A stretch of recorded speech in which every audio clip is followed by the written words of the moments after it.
To our regular council meeting for November 24th, 2025, starting at 6:30 p.m. I'd look for a mover and a seconder to call the meeting to order. Moved by Councillor Cressman, seconded by Councillor Martin. All those in favor? That carries unanimously. We have a recommendation to go into closed to consider CCTV cameras and data sharing in accordance with section 239(2)A, the security of property of the municipality or a local board. May I have a mover and a seconder for that, please? Moved by Councillor Martin, seconded by Councillor Sadhu. All those in favor? That carries unanimously, and we will reconvene and open at approximately 7 p.m.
I'd be looking for a motion to reconvene an open session at 7:23 p.m. Moved by Councillor Cressman, seconded by Councillor Sadhu. All those in favor? That carries unanimously. I will call on Councillor Cressman for the territorial acknowledgement, please. We have gathered in Wilmot Township on the traditional territory of the Neutral, Anishinaabe, Haudenosaunee, and Mississauga peoples. We also want to acknowledge the importance of the Dish with One Spoon Covenant, a peace agreement made between Indigenous nations before the Europeans arrived. It characterizes our collective responsibility to each other and Mother Earth. We should take only what we need, leave enough for others, and keep the dish clean. By acknowledging this covenant and the First Nations, Inuit, and Métis peoples, we are reminded of our important connection to this land where we live, learn, and work together as a community. Thank you. We do have multiple additions to the agenda, all of which have been circulated to Council electronically in advance, and they will be added to the minutes of the meeting. So I would be looking for a mover and a seconder to adopt the agenda for November 24th as amended. Moved by Councillor Martin, seconded by Councillor Sadhu. All those in favor? That carries unanimously. Are there any disclosures of pecuniary interest, councillors? Seeing none. We do have minutes from the October 27th regular council meeting, the November 3rd committee of the whole, November 3rd special council meeting, and November 10th special council meeting to be adopted as presented. I would look for a mover for that. Moved by Councillor Martin, seconded by Councillor Sadhu. Questions or comments on any of those? Seeing none. All those in favor? That carries unanimously. So we do have one item for this evening's formal public meeting. We will hear all interested people who wish to speak on the matter. If decisions of the Council of the Township of Wilmot is appealed by the owner, applicant, or public body to the Ontario Land Tribunal, the Tribunal will not add any other person or public body as a party to the hearing unless they made an oral submission at the public meeting or a written submission before the bylaw is passed. Persons attending as delegations at this meeting for any of these items are required to leave their names and addresses, which will become part of the public record, and are hereby advised that this information may be posted on the Township's official website along with your email address if provided. I'd like to remind all delegations of this evening of just a few guidelines for participation. Applicants and agents for applicants will have 10 minutes to speak. All other delegations will be given 7 minutes. And if you conduct yourself in the following manners, it will result in a muting or removal from the meeting, including interrupting councillor staff or other delegates, derogatory statements about councillor staffs or others, or hate speech or defamatory comments. So the report before us is the zone change application for 1300 Bridge Street in New Dundee. The actual recommendation is before council, and I will not actually read through it, but I would be looking for a mover and a seconder, please. Moved by Councillor Sadhu, seconded by Councillor Cressman. I now declare this public meeting open at 7:27 p.m. And this public meeting is in respect to zone application change 04-25 for 1300 Bridge Street in New Dundee. And I will invite our senior development planner, Cameron Miller, to introduce this application. Yes, thank you, Mayor Solomon. This application is proposing to rezone a portion of the subject property from Zone 8A commercial to Zone 2 residential, as well as a portion surrounding a wetland feature to be zoned as open space, which is Zone 11. The portion of the property which is subject to this application has been designated in the Township Official Plan as residential since 2019, when the Township removed these lands at the request of the owner from a commercial/industrial designation to the current residential designation as part of a broader rationalization exercise. That exercise saw these commercial lands reallocated to the New Dundee Business Park, which has since been developed. And since 2019, the applicants have prepared several technical studies, which are outlined in the report, to support development of the subject property for residential use. These studies, again, are highlighted in greater detail in the staff report. This application is the next step in implementing the changes that occurred in 2019 by rezoning the lands for residential use. And should council approve the zone change application, the Township's Committee of Adjustment will consider the consent applications to ultimately create the 2 residential lots which are contemplated by this application and the prior amendments to the official plan. The lots would be serviced by municipal water supply, which presently exists in New Dundee, and private individual septic systems as contemplated by one of the various technical studies being the hydrogeological assessment.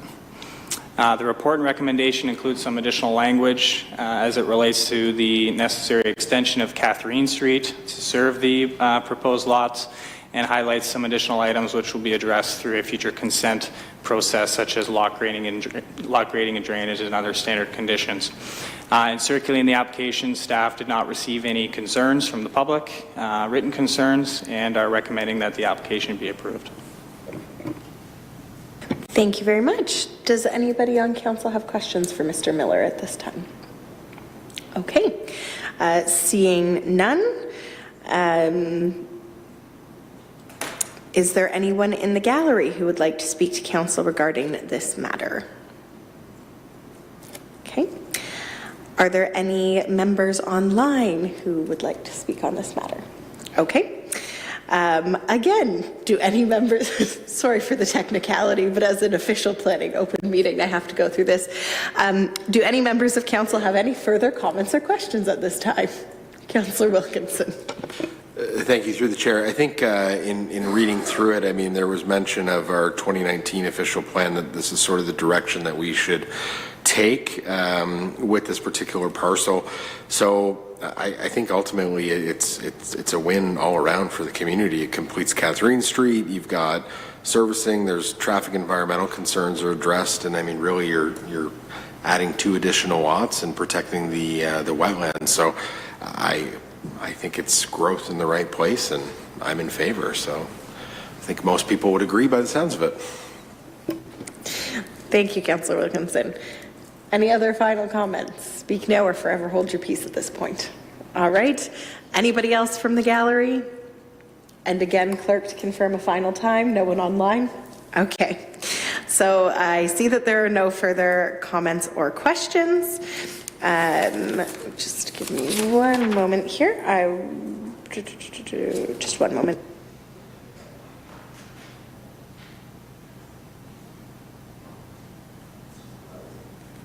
Okay.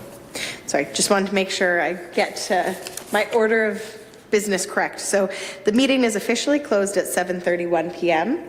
And now that the meeting is closed, I will call the vote on the motion that is before council. So all those in favor? That carries unanimously. And that is it for the official public meeting. On to our presentations in our regular council meeting. Our first one is 10.1, and this is the Waterloo Region Community Foundation regarding the Vital Signs report. So I will invite up Eric Avner, the President and CEO of the Waterloo Region Community Foundation. And thank you very much, Eric, for joining us this evening. And you will have 10 minutes. Oh, thank you. Good evening. So for those who haven't met, yes, so Eric Avner with the Waterloo Region Community Foundation. The Vital Signs report is something that the foundation does about every couple years. We do a little bit of an adjustment every other year between that. This last round, instead of focusing on affordable housing, which we had done for the last few years, we focused this report on social infrastructure. We've been embracing this as a strategic focus for the foundation. As the region is growing, we're building a lot of physical infrastructure, but we're realizing that unless we started building some of the social infrastructure, those shared places that people connect, the shared experiences that people can have, the shared tools and platforms that bring people together. If we don't build some of that, we're going to build bigger, but we're not going to be better as we grow as a region. So we decided to figure out where we are in that system of social infrastructure, and this was a first stab at trying to get some data on that system. So let me just go to the next slide. I'm contractually obligated to acknowledge all of the sponsors who helped us build this thing. It's a pretty heavy lift, so we thank all of these folks for their help. So the report itself is on the Waterloo Region Community Foundation's website. It's broken into kind of three general portions. The first portion is the title is A Region in Motion, and go to the next slide. Basically what this slide, or what this section is talking about, is it tries to articulate how quickly the region has really grown. In the last decade, it has been the quickest growing region of the country. But interestingly enough, we tried to pull some data out just for Wilmot for this presentation. So interestingly enough, while the region has grown massively quickly over the last decade, 33%, Wilmot has actually grown slower than that. Not slow, I mean, it's still 11% growth, but it's not at the pace of the region. So there's a little bit of a difference in this. This is why we disaggregate some of the numbers. Similarly, we were saying that it wasn't just growing, but actually it was also changing. The region itself is now the youngest region in the country, with a median age 5 years younger than the national average. That's the way we're seeing it in the region. However, if you look to the township, it's a bit older. And so this isn't probably news for those in the room, but we just wanted to articulate that it's still, while the region itself has been getting older, the township hasn't. It's a little bit of an outlier in that respect, but it's growing a bit older, and it's growing more, it's been aging more rapidly than the rest of Canada. So that's what this would show. Similarly, as we looked in the report, the rest of the region is getting more diverse. That is also not quite the trends in the township. The racialized population in the rest of the region has gone up dramatically. By comparison, the numbers in the township are lower than that, and the number of people moving in from outside of Canada is lower than the region as a whole as well. Keep going. All this data is actually in the report, so you're able to pull all of this apart as much as you'd like. I just want to run through some of this. The second section of the report is really suggesting that as the region is changing, as it's growing and changing, it's putting stresses on the region. And so what we try to do is articulate what does that actually look like if you pulled that apart. So in this particular slide, what we're talking about here is we looked at life satisfaction as well as a sense of belonging across the region, and showing that actually Wilmot scores quite well in both of those measures compared to the rest of the region. Now, these numbers are all lower than they were before the pandemic, so it's important that we keep an eye on that. But as a whole, there is a feeling of well-being, a life satisfaction, as well as a sense of belonging in the township that's higher than the region as a whole. And I guess I don't know if there's a competitiveness with Wellesley or not, but if not, that's you have to look out for. And keep going, please. So what we looked at is, like, if things are stressing, is there a role for what is social infrastructure, and what can we do? What is the role of social infrastructure in something like that?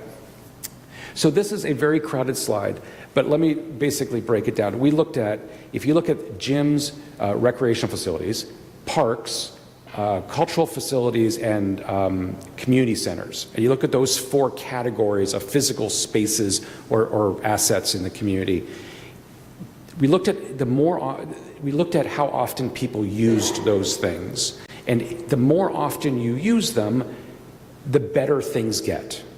Sorry, this is a bit loud. So basically, the more, if you don't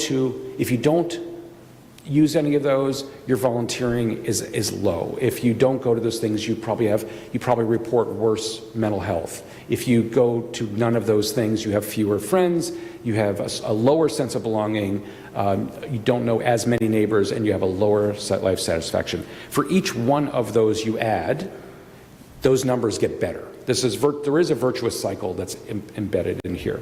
Now, I know the question you're probably thinking, or if you weren't, I was thinking it, it's like, are those causal relationships, or are they just happen to be together just because a bunch of people have cereal in the morning? Wait, sorry.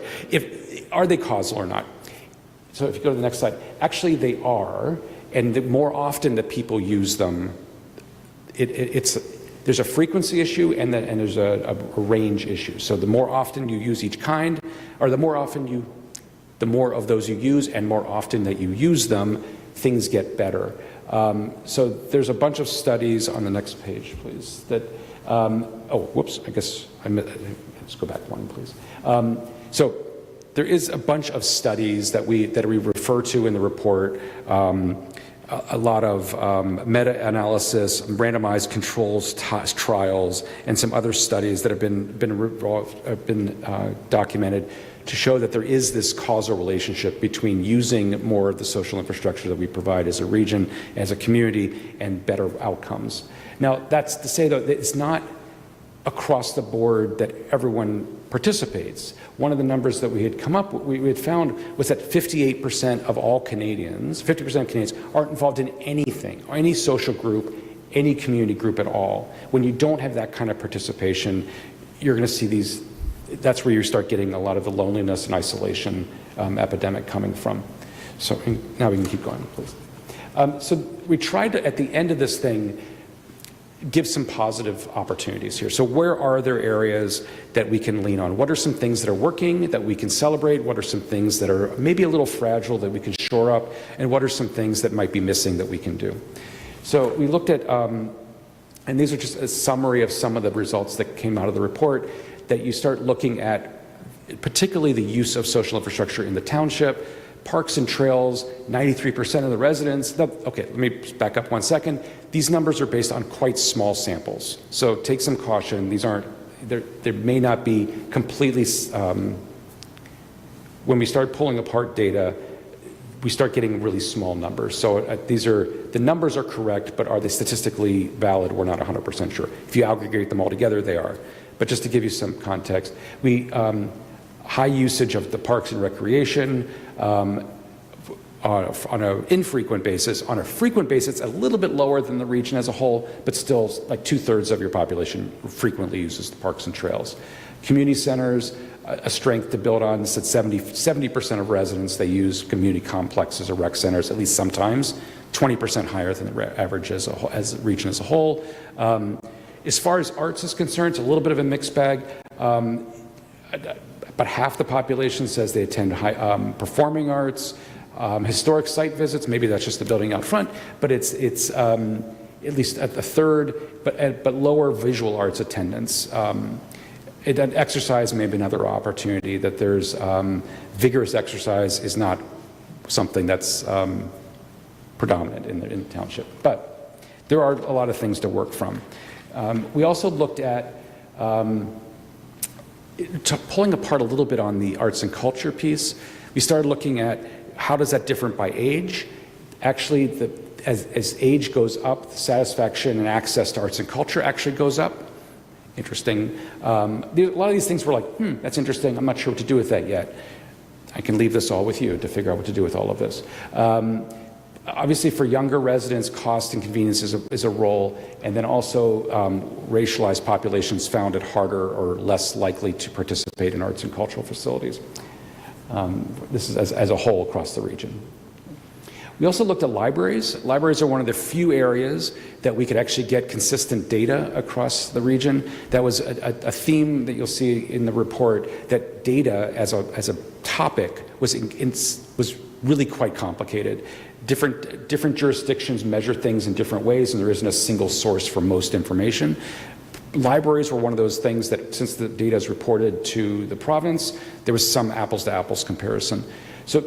Now, I should also say the data that we have in the report from libraries was still like right after COVID, so we've been told anecdotally that some of the library systems are seeing numbers coming back, but at this point in time, the township libraries were actually at a lower use rate. They weren't coming back as quickly as the libraries in the other parts of the region. One other quick thing to mention, and then I can open up for any questions you might have. Volunteering and sort of being the community foundation, we were curious about donations and the rate of donations versus volunteering as part of the way of people to engage. Kind of bad news on those fronts. Either donations have been kind of flat, volunteerism is down. These aren't unexpected or unheard of numbers. We've heard these before, but actually, for the township, some good news that the percentage of volunteer is actually a bit higher than the region as a whole. But again, small sample size, so we don't know that for sure. But generally, volunteering down, charitable contributions kind of flat. We still need to find some ways to engage people coming out of COVID and coming out of it's easy to stay home. So we're trying to figure out ways to get people out and engage. So I think that's the running through the slides. Again, the report's about 75 pages long. You are more than welcome to download it and read every page of it. And yes, I'm sure you'll be riveted by it. But there's some good things in there. There's some interesting notes. The last few pages of the report, or there's a section that has basically examples of things in the region of shared places that people connect, shared experiences, and shared tools and shared resources that are things we can celebrate, things we can build on. So we try to put as many of those in there, as well as in each of those categories a section of things we're looking at from other places. So it gives you some other options to just see what's going on, and we're going to keep working on this topic as a strategic focus for the foundation. So thank you. Thank you very much, Eric. Councillors, any questions? We'll go to Councillor Martin first. Through you, Mayor Salonen, thank you, Eric, for coming tonight and sharing your report. I found it very interesting. I was looking at your sponsors. Does this mean that Waterloo Region does not sponsor you or support you? For this project, we didn't ask for government funding. So this was so we just asked for some support from some private partners to support this particular SIT project. Yep. Councillor Wilkinson? Thank you. Through the chair. Question, I want to go back to the library slide for a minute. Okay.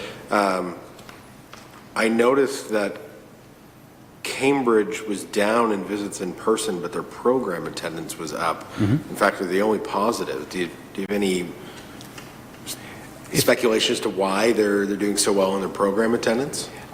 But there was some data on, because their galleries are built into their libraries too.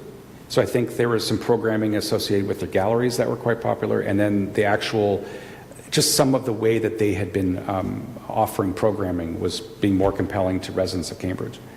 I don't have the exact data on that, but I'm sure we can find it out for you. Yeah, it's a little strange. We talked with, when we put this out, we got a very quick call from the Kitchener Library, the Kitchener Public Library. They're like, this isn't right. I'm like, well, it's right at this point in time. We got the numbers from the province. And they're like, well, but things have changed. And they are also trying to think of how they use their facilities, how they program to relate to a much younger demographic, or a much younger community, and a much more diverse community than was prior, definitely over the last 10 years. So they're really trying to rethink that, and they're starting to see that too. And then the role of a lot of electronic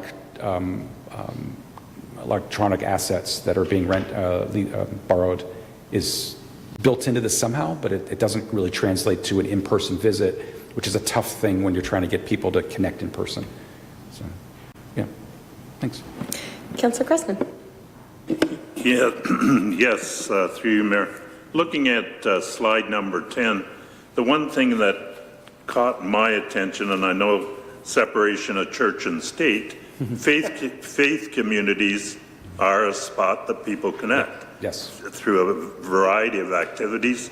If you travel the roads in our township, there's a lot of faith communities of all different faiths, newcomers that have come to our region and have erected places of worship or contemplation, whatever you want to call it. So I would argue that misses a big segment of where people connect and where people gain a sense of well-being. So, I know you can't somehow get in there behind the closed doors or the curtain, but at least I would say an acknowledgement of that would be appropriate. You're absolutely correct. That has been one of the very quick observations someone made of the report. I mean, we've heard that multiple times. And as I said, every other year we do some deeper dives into topics. That was one because of the role of faith facilities, for sure. We just hosted, interestingly enough, on that topic, we just hosted a summit on faith-based properties and their role in community. And that was, and especially as some churches are changing and need to find different uses, but their importance to community, both as a space to gather, a space to host events, a space to host organizations, and just to gather, especially as in traditional communities. it definitely should be on there. This data actually came from a study that was out of Toronto. It was a social capital study that kind of outlined this, and then it's been supported by some national data. This is when we start localizing things, we're like, oh, but this place is a little different.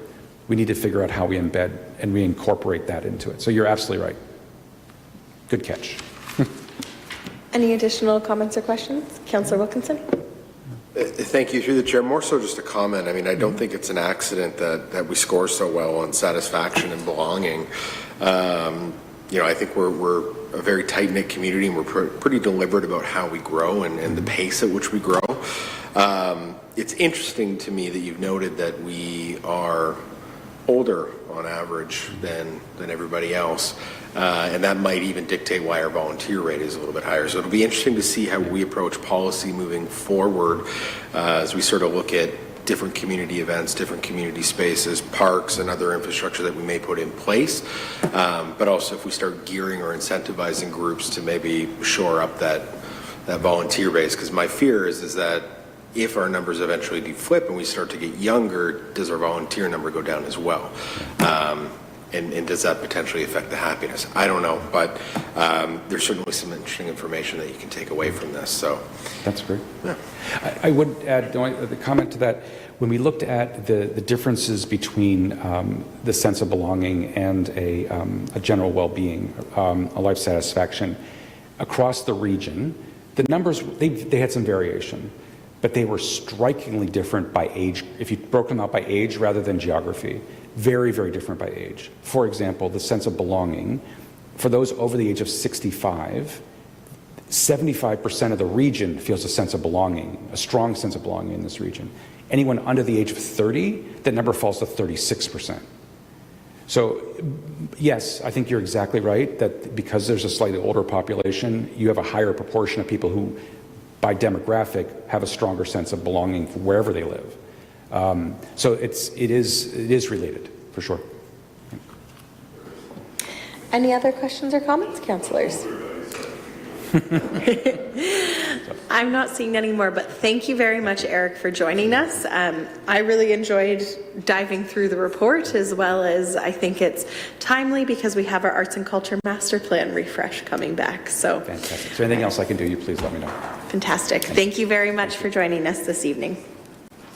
We do have a second presentation this evening, and that is a Strategy Corps' update on the current state report for the service delivery and organizational review. So I will invite up Stacey Hutchison and Olivia LaHaye of Strategy Corps to present the current state report. Thank you very much, ladies, for joining us. Wonderful, and thank you to Council for having us this evening. We're excited to present our current state report. We will try to be brief and provide an overview of our key findings, and then I'm happy to dive into various components of the report as required. We understand that it's a very long document, and you probably do have some questions for us, which we're happy to take. Great. You're controlling. Oh, and you're going to monitor. Great. Okay. So we're not going to go through the report line by line on the screen because it is 110 slides. I know you were hoping for that. But like I said, we're going to present some of the key findings and the highlights from our perspective, and then happy to take specific questions on any element of the report.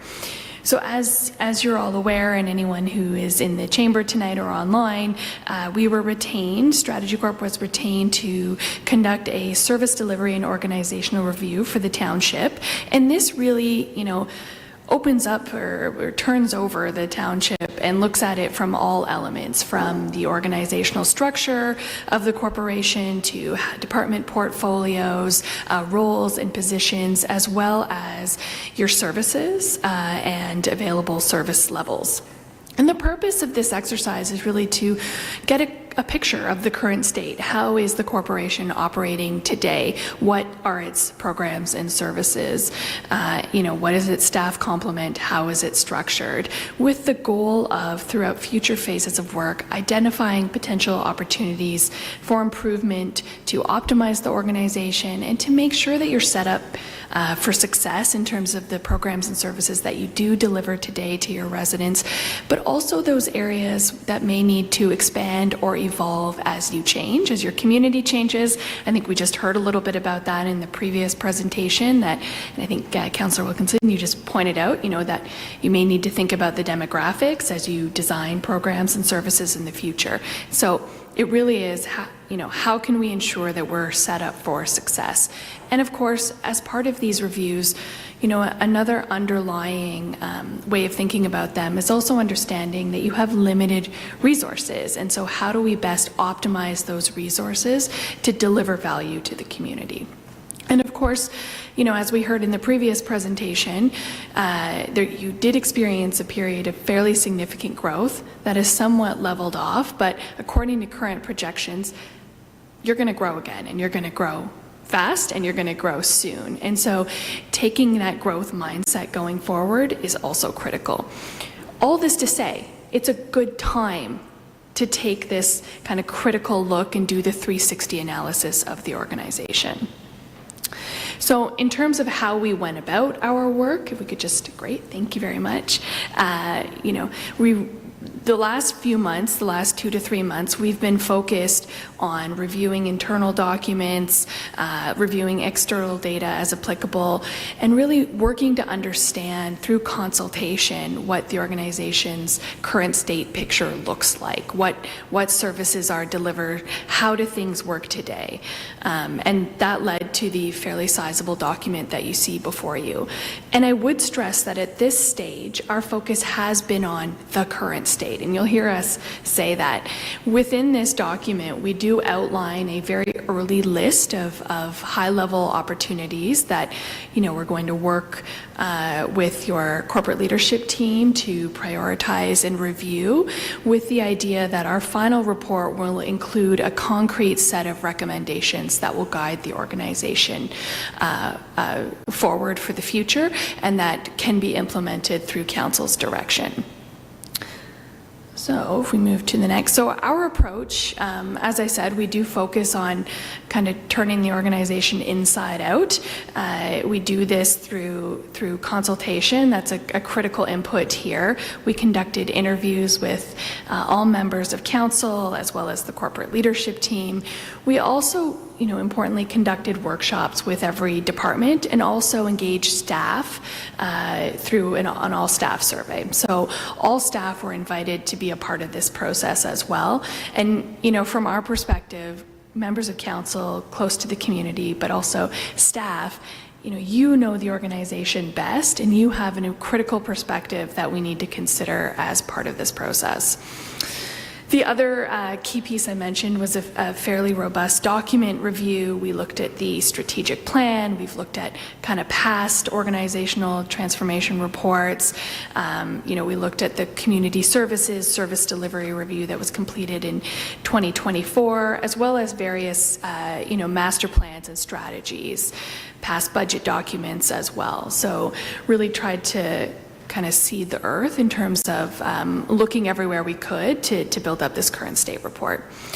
And the last kind of key input here was that we did conduct benchmarking against a select list of municipal comparators that were determined in consultation with the township. And the goal here was to look at how the organization may size up against some of its comparators, but also, and I have lots to say about benchmarking, and I'm happy to talk about that more later, but also, benchmarking and comparator analysis can perhaps be most critical when you're thinking about what could we do differently, or how could we learn from how other municipalities are structuring their organizations, how other municipalities provide services, and that sort of thing. So as we go forward throughout this process, we'll continue to look at, practices in other municipalities that may be appropriate here, but of course, every municipality is different, every community is different, and it's not always apples to apples. So it's really thinking about, what's the best fit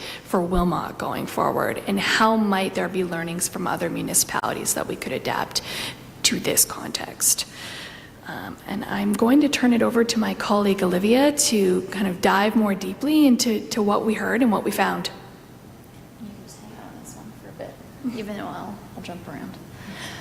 So yeah, the last thing I'll say to the previous slide is just a reminder again that it's a current state report, but as Stacey said, we've been working on this for 2 or 3 months. It's also based on input that will be, slightly biased towards, recent experience that goes back slightly further than that, right? So, you guys are in a significant period of transition, I think it's fair to say. And so we also have to acknowledge in this report that it's based on people's experiences over the past, months, if not years. And so especially in the face of some of those more recent changes, the realities of those changes or the impacts of those changes may not be fully felt yet. They may not be fully have seeped through the organization. And so, some of those recent improvements as well may not be fully reflected in some of the feedback we heard because it either was too soon for us to hear it or people haven't quite been able to feel it yet because it is, a significant period of transition.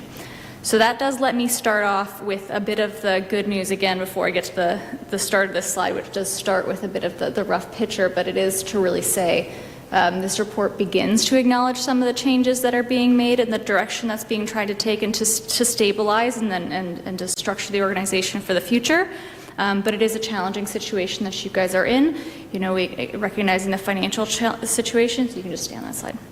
The financial situation is a bit of a challenging one, especially as it relates to capital funding and also information gaps that exist that also make those decisions more challenging. So a big theme of the current state is, the fact that there are a number of challenging decisions to be made moving forward. Based on the current state as it relates to the state of reserves, council's decision-making around how much investment you want to make moving forward, what that willingness, both from a risk management perspective as well as a spending perspective, what that actual appetite looks like. There's a lot of tough decisions to be made moving forward, and it will need to be taken in a really holistic way. And so we need to also acknowledge that decision-making, as much as we've said, it's a period of transition and that a lot of those efforts to stabilize are being made. There remain significant, gaps. We calculate 8 missing FTEs, but overall 17 positions within the organization that are impacted in some way by a vacancy, whether that's an acting position or a full vacancy within a department. And we want to report on both those numbers because it really does speak to the fact that by leveraging so much backfilling, it does help stabilize some of the institutional knowledge within the organization, but it does not help fill those capacity gaps that in terms of people being able to actually do things, as well as gaps in institutional knowledge. And as people leave the organization, and even you're in a new council as well. There's a lot of new faces around the horseshoe overall, especially if you take a bit of a longer view. And so, in any type of major transition like that, significant inertia will be challenging to pick up.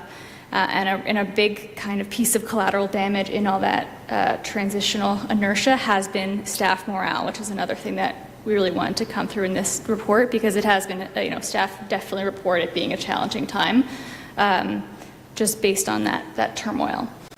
The other thing that's kind of important to differentiate is that as much as we heard about those challenges, the resident-facing services seem to be managing pretty well. There's a bit of the duck on the water thing where on the surface, from a resident-facing services standpoint, people feel as though most of that is working quite well, but there is, that's being acknowledged with the understanding that there's risk there because it may not be sustainable, whether that's due to limited capacity, limited availability of tools, and probably most significantly, limited internal support functions within the organization, particularly in the corporate services side of the organization. And again, those are driven as well by that high turnover, some of those major capacity gaps, and some of those major information gaps that continue to exist, which are creating long-term risks to those services and business functions that are currently functioning pretty well from a resident-facing standpoint, but are at risk of falling below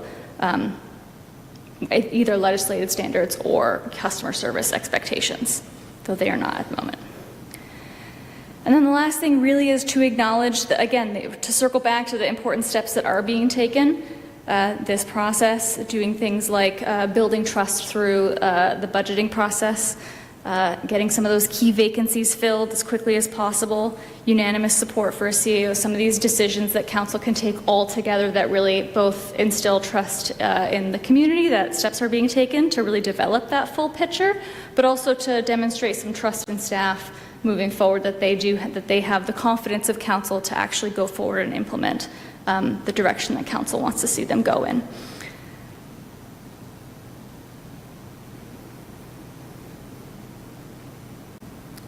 So yeah, the key takeaway in terms of what we found from a finding standpoint really is you have a lot of tough decisions in front of you.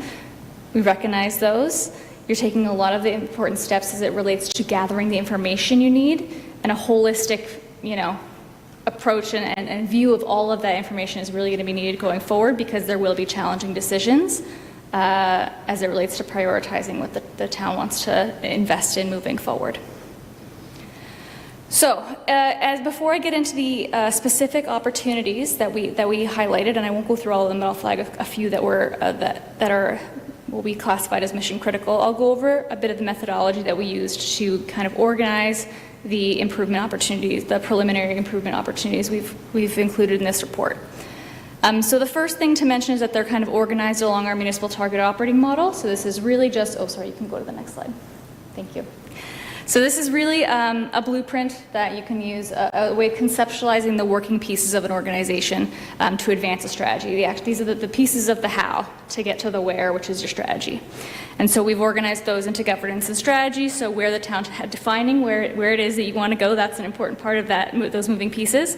Process and technology, making sure you have the right tools and tools, technology, processes, policies in place to achieve those goals. People and culture, do you have the right people, the right amount of people? Do they have the right skills? Are they organized in the right way? Is the physical environment set up properly? And then lastly, service delivery, which is, what is the model that you guys use to actually implement or to deliver those core service functions or services for residents that you do deliver? So that's kind of an organizing principle we use to categorize the different opportunities. We also assessed each department against our service assessment framework. And this is really just a way of us to kind of quickly look at things and say, okay, well, how can we apply a evaluation protocol across all these places that kind of pings the things that we should maybe take a closer eye at. So in some of these cases, through the service delivery profiles and the departmental profiles, you'll see some things flagged as high priority. That's really just a way of us raising flags for further investigation. They don't on their own indicate that something is wrong or right in any particular way. They do just help us direct in a huge organization with a lot of responsibilities. They're one more tool for us to help hone in on the places that we want to investigate a lot further.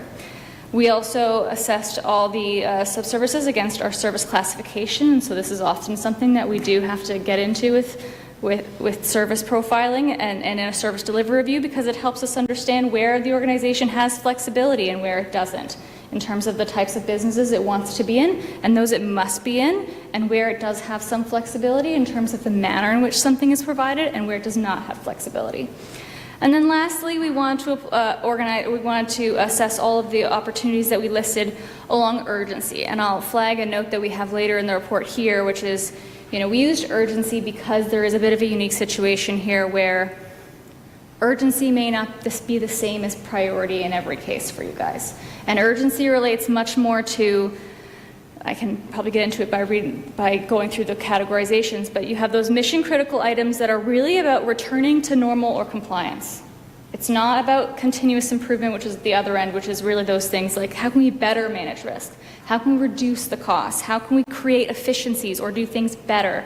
Improve service level standards. Those might be some of the outcomes that we work towards using as prioritization criteria later on with CLT. But urgency refers to something else, which is, how mission critical is it? Does it have to happen tomorrow or has to happen before we can do anything else? And so that's really just one piece of priority. And so I just want to make sure that is kind of, because we have organized them by urgency, but I just want to make clear that those are kind of different things. Because something could be a high priority because it's like low-hanging fruit. Because why not prioritize something that's easy to implement and might have a big impact? So that's just a note there as it relates to urgency. So with all that to be said, we identified 39 preliminary opportunities, as Stacy mentioned. These are just kind of the first step of where do we want to investigate further based on the current state, where is there the most room to get into some more stuff and start thinking about planning for the future. So without reading all of the improvement opportunities at you, I'll just flag the two, and then it's on the next two slides, but we can't show both, but the only two opportunities that we have as mission critical are both related to the finance function. That relates to long-term financial planning and creating additional capacity within the finance department, even if that was on a short-term or contract basis. And that's really recognizing the major capacity gap there that exists to bring the organization back up to a regular operating status as it relates to reporting, which is, again, mission critical to things like funding eligibility, as well as to informed decision-making. You know, you guys, for every year, the budgeting process will really rely on that information. I know I've watched a number of meetings where you guys have had to deliberate those things, and not having that information in a view that is holistic of all of your financial goals as an organization is very challenging to do with all that. So those are the two that we had as highest urgency. But I won't go into the rest of them except to say that you'll notice the largest groupings of opportunities are in the process and technology area and the service delivery area. And that's maybe not surprising because it's a service delivery review. But there are a number of small things, well, significant things, but a smaller number of opportunities around governance and strategy, as well as people and culture that will be critical. The last thing I'll talk about as it relates to people and culture is the challenges that we have, for example, doing stuff like apples to apples benchmarking from an organizational standpoint, given both the absence of recent data for something like FIR, which is typically something we would use for staff reporting, or reporting on staffing levels, I should say. And so that can create challenges in assessing the organization against itself. But also, because of all that turnover and those gaps that do exist, it's also hard to identify where organizational structure is the culprit of a challenge, right? We may identify issues that may be a result of organizational structure or people and culture issues, but it's hard to say because there are such significant gaps in capacity at the moment that you can't necessarily point the finger at that right away until you bring some of those other things up to an operational level.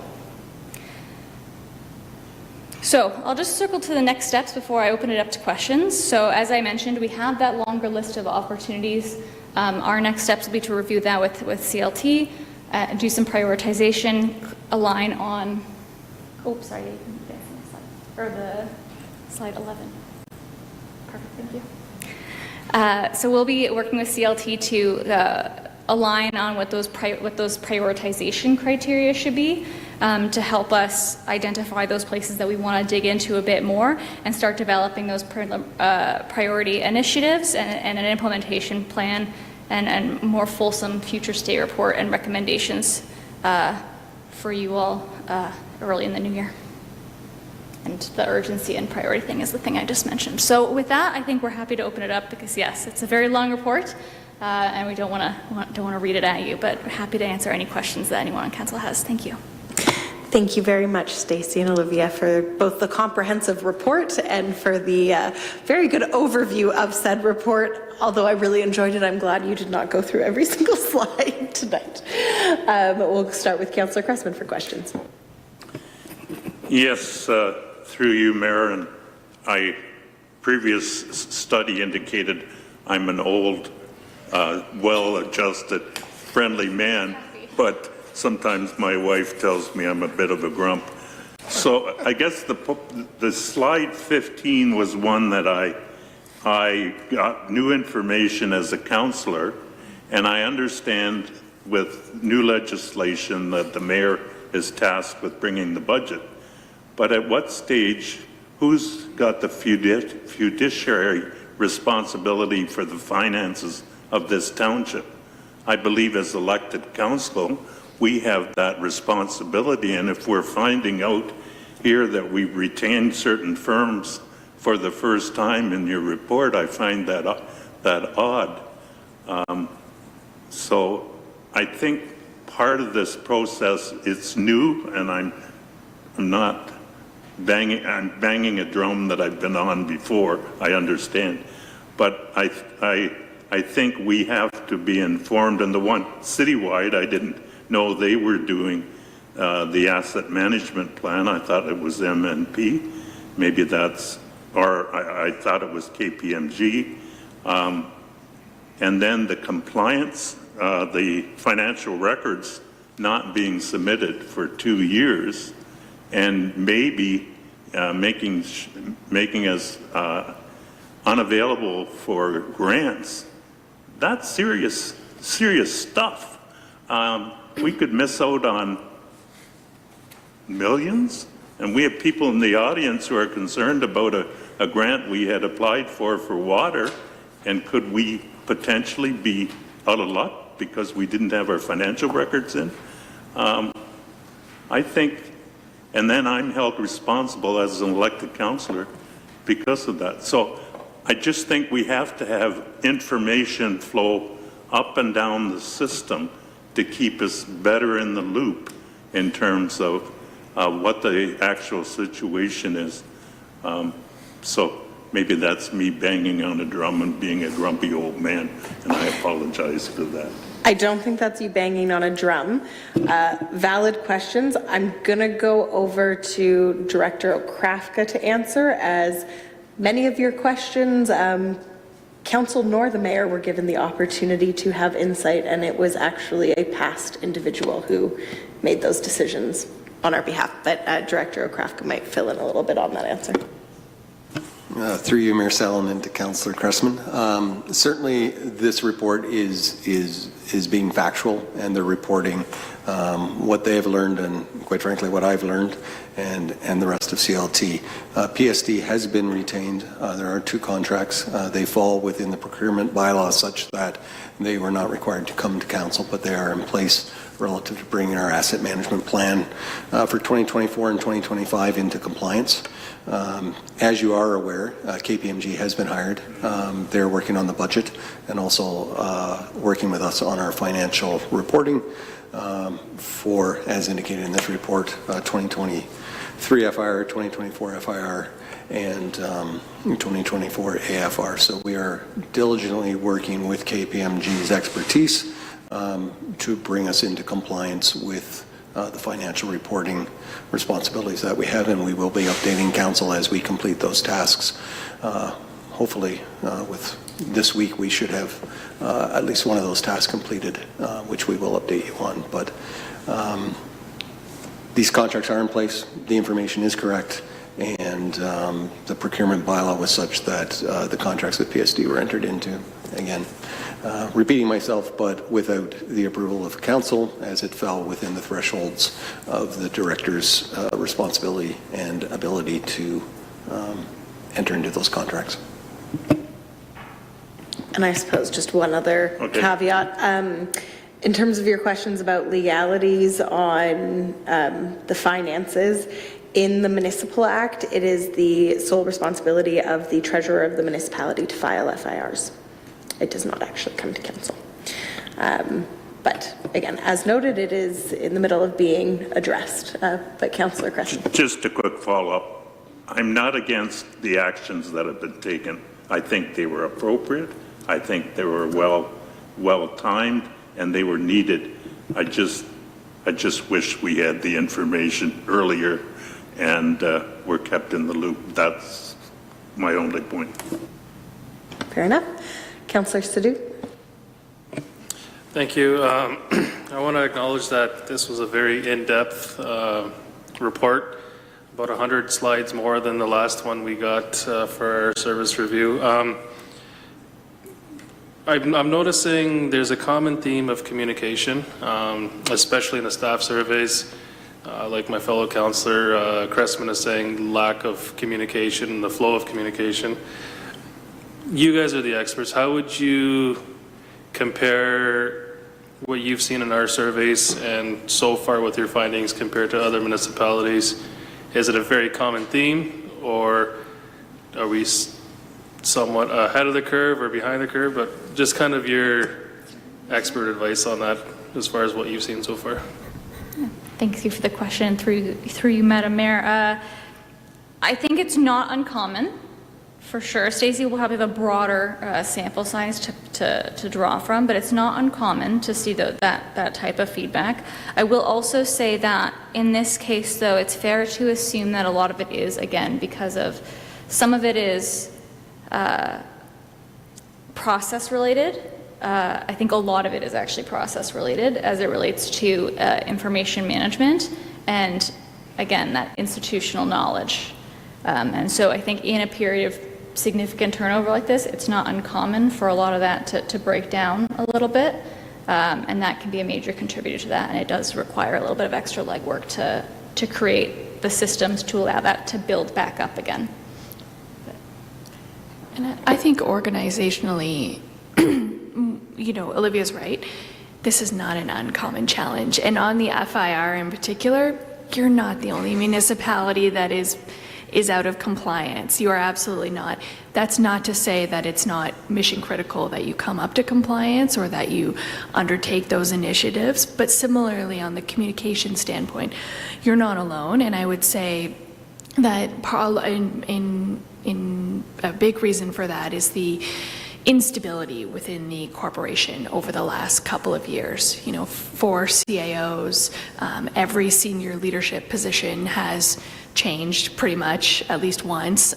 You've got staff in acting roles, and that of course is impacting the ability to share and communicate effectively, share information and communicate effectively, which is why, one of our early opportunities, there's actually a couple that have been identified around communications and thinking about how those internal communication flows can be more effective. I think nobody likes to be surprised in this business, and quite frankly, you as council need information, but of course we also need to make sure that we're respecting the roles of council and staff in terms of steering versus rowing and whatnot. So I think absolutely there's a challenge here. You're not alone, and I would say a lot of this is an inherited legacy of the instability within the corporation over the last few years. Councillor Wilkinson? Thank you. Through the chair, I do have a few questions and comments, but I guess to start here quickly, when is your anticipated delivery of the final report? It'll be sometime in the new year. I think we'll be following up. I think we have a meeting tomorrow where we'll discuss a full work back. Likely within the first quarter. Yeah. Oh, yeah. Yep. Through the chair as a follow-up. Okay, so looking at Q1, that's appreciated.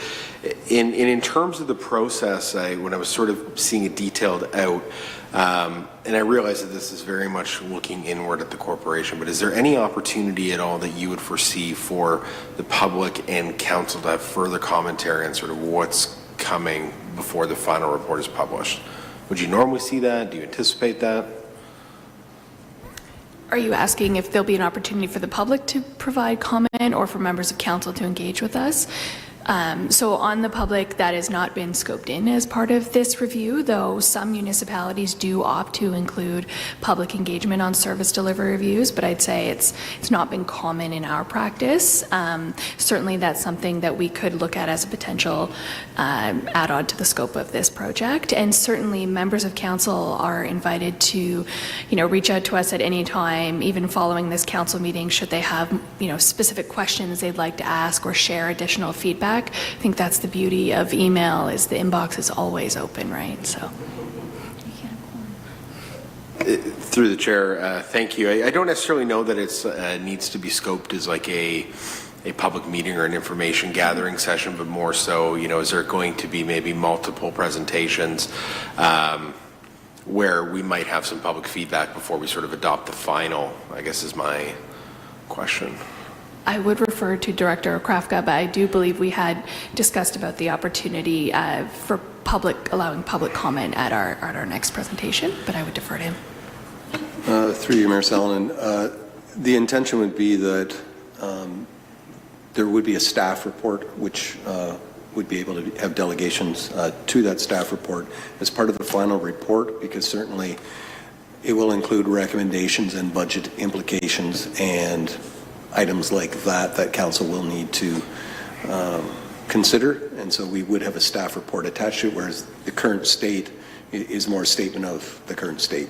Having, quite frankly, delegations and a staff report related to the current state seem to be just unnecessary paperwork, but the final report certainly requires a lot of input from various components, and that public scrutiny and the public's ability to delegate and comment on that certainly has been anticipated to be part of that final report. If I could add one more comment to that, in our final report, we'll have a phased implementation plan, because right now we have about 39 opportunities. You're not all going to do those in 2026.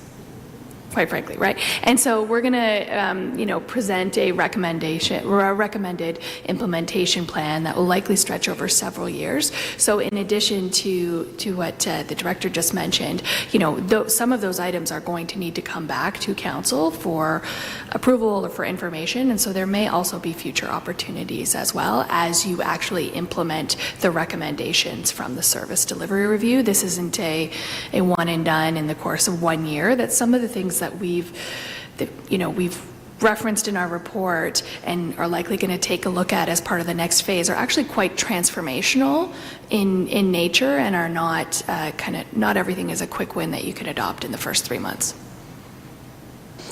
We'll do one more for Councillor Wilkinson, and then we'll go to Councillor Martin, and we can loop back. Thank you. Through the chair. It's funny you bring that up. I was going to ask sort of what you potentially foresee as the timeline for implementation. I mean, I won't hold you to it. I get that's kind of the next phase of discussing that, because I mean, it could take 10 years, it could take 5 years, who knows, right? But it is a lot of heavy lifting.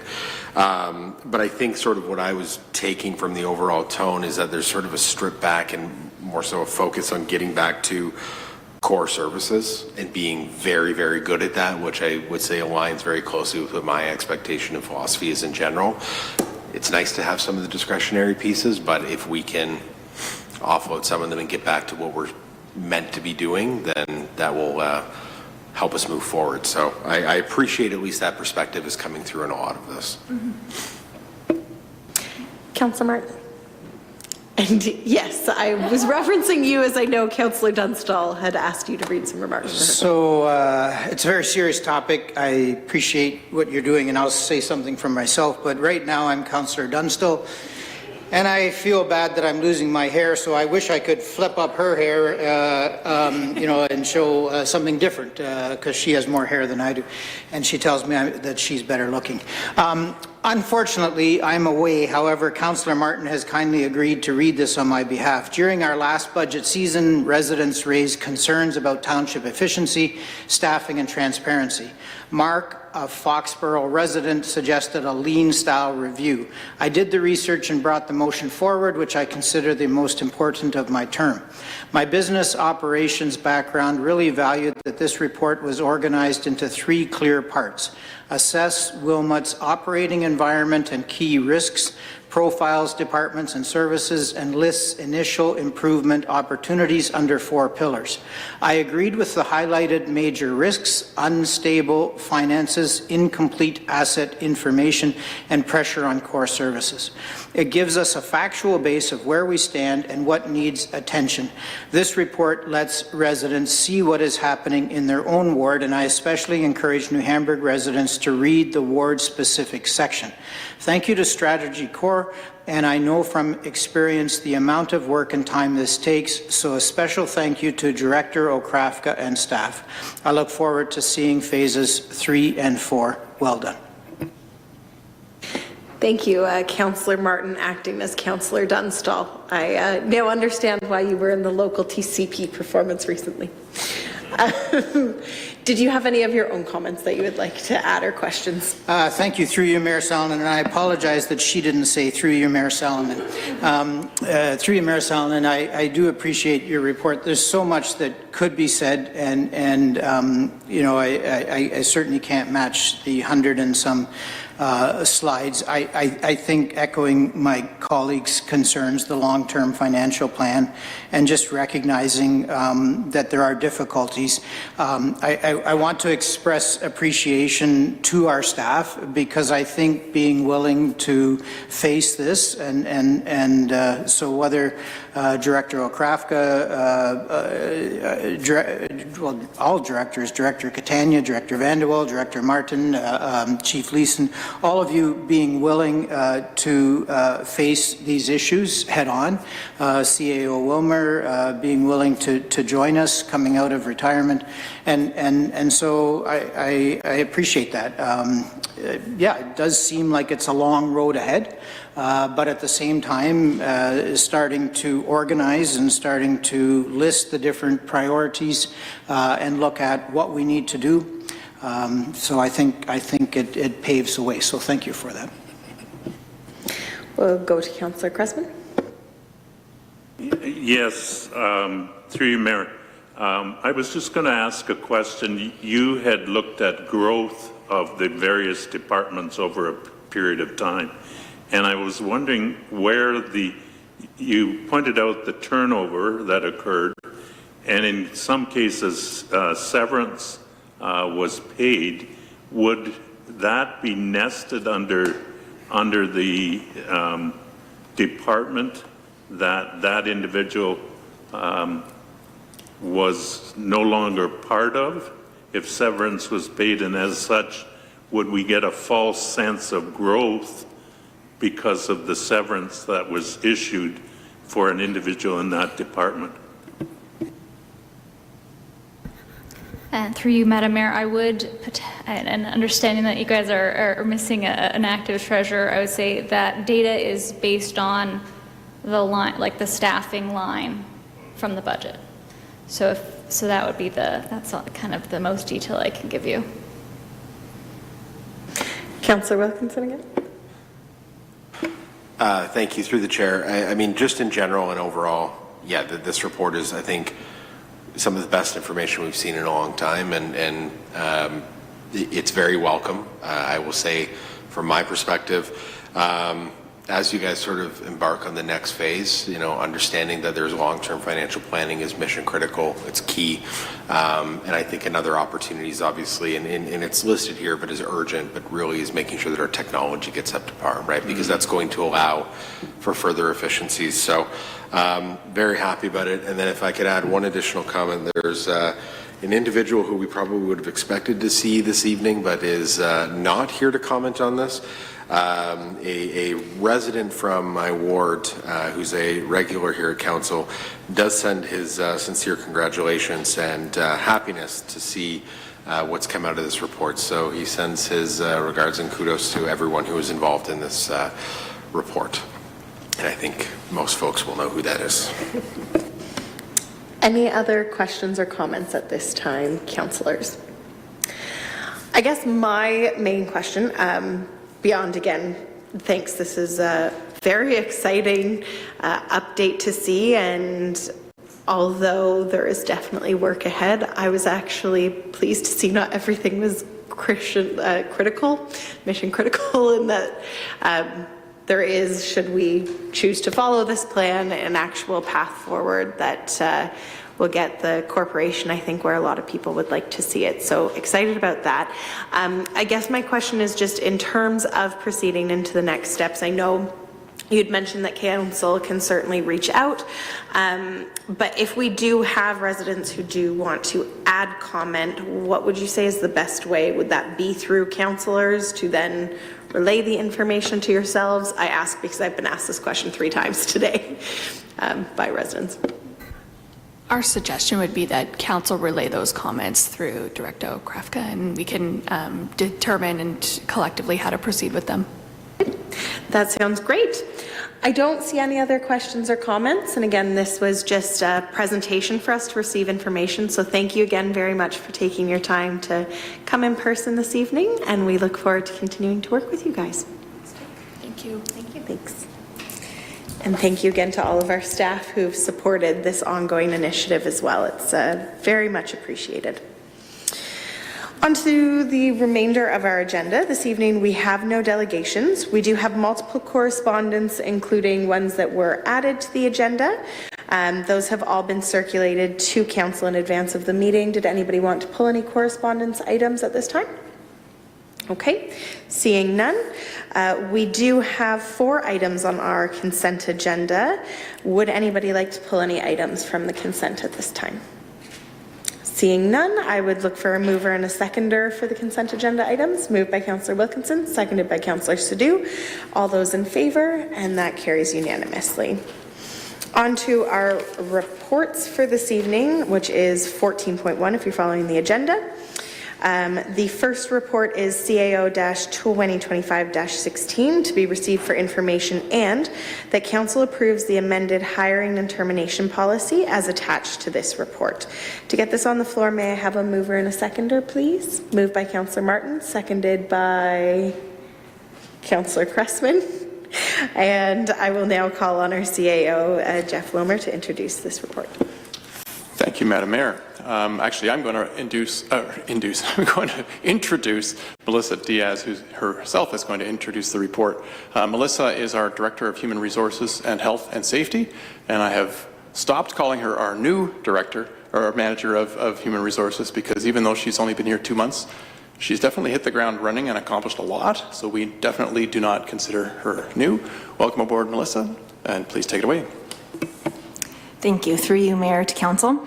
At the outset, it is important to underscore that the authority to create any new additional positions rests with Council. This policy provides the framework for how existing positions are filled or repurposed in alignment with Council-approved priorities. The updated hiring and termination policy provides clearer direction and greater consistency in how staffing decisions are made across the township. The revisions introduce a formal review of every vacancy with the corporate leadership team to ensure each position is assessed against operational needs and strategic priorities before recruitment begins. As part of this work, we will also implement a new request to hire form, which requires the hiring manager to provide a clear justification, whether for a replacement, repurposing, or in addition to headcount, so that all staffing requests follow the proper procedures for review and approval. All requests to hire will undergo a full review by the corporate leadership team, and HR will not proceed with any recruitment until all required approvals have been formally completed and signed off. Each vacancy will be assessed based on operational need, service impact, strategic alignment, budget, and whether the work can be reorganized. Changes in workload, tools, systems, and organizational structure will also be considered to ensure any position we fill reflects the township's current and future needs, not just past practice. A turnover log will be maintained to record positions reviewed, decisions made, and the reasons for vacancies or departures. This will enable HR and the CLT to identify trends in turnover, address potential retention challenges, and provide insights to support succession planning, talent management, and long-term workforce stability. Building on this, comprehensive onboarding and offboarding checklists have also been created to ensure all required steps are completed, processes are aligned across departments, and new and departing employees have a positive and consistent overall experience. The policy has also been updated to reflect our governance framework, including strong mayor powers. Together, these changes support stronger accountability, more transparent and financially sound decision-making, and a structured approach to recruitment and termination aligned within the organization. Thank you very much, Melissa. We'll go to Councillor Wilkinson. Thank you. Through the chair, I mean, just as a comment off the top, I mean, I'm very happy to hear that you've built in reviews for when a position becomes vacant, that it will be reviewed internally in terms of understanding should it be refilled, restructured, or left vacant, and so on. So I'm very happy to see that. I was going to ask a further question, but I think you've made it very clear that this practice is at least happening, and I'm also happy to see the HR dashboard report coming out to council. So we're at least familiar with what's going on, even though it may not necessarily impact our day-to-day function in our role. But I do have a question regarding the policy you put forward. I mean, there is new legislation that's coming out regarding pay transparency and interviews and letting candidates essentially off the hook. So I'm just curious, you've commented on letting finalists that will be not moving forward, you're going to inform them. Would it be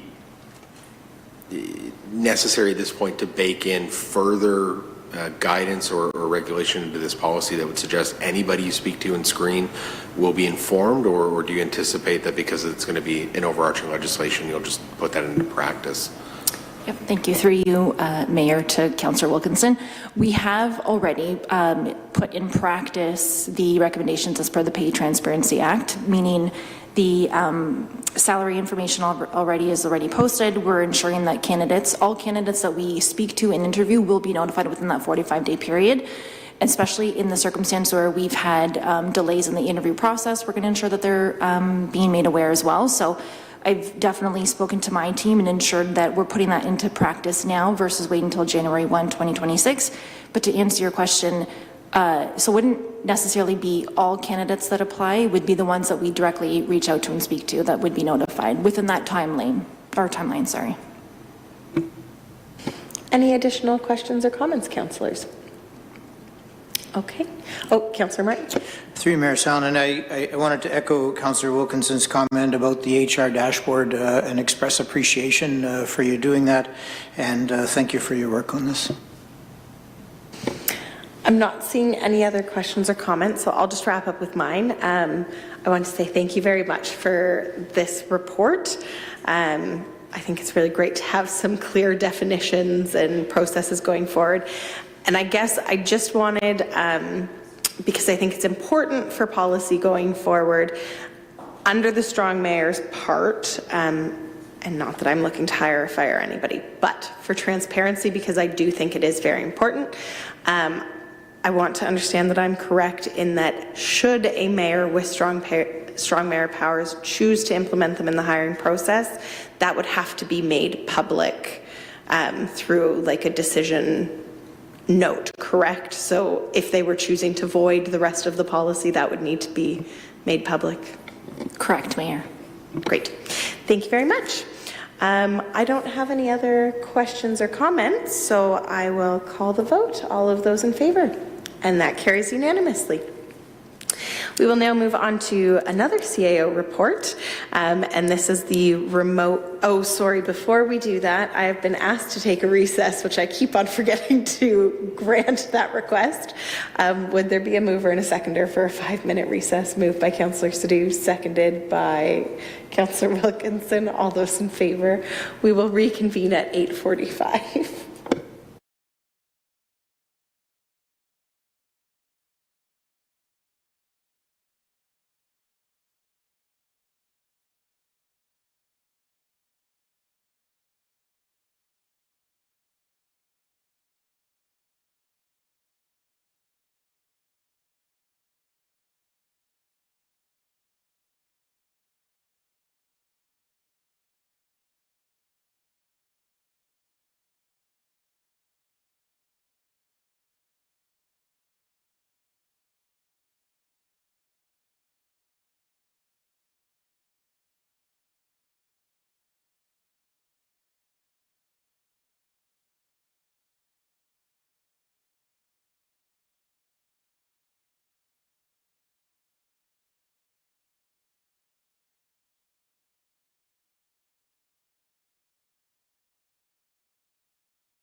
I'd be looking for a motion to reconvene and open at 8:46 p.m. Moved by Councillor Cressman, seconded by Councillor Sadoo. All those in favor? That carries unanimously.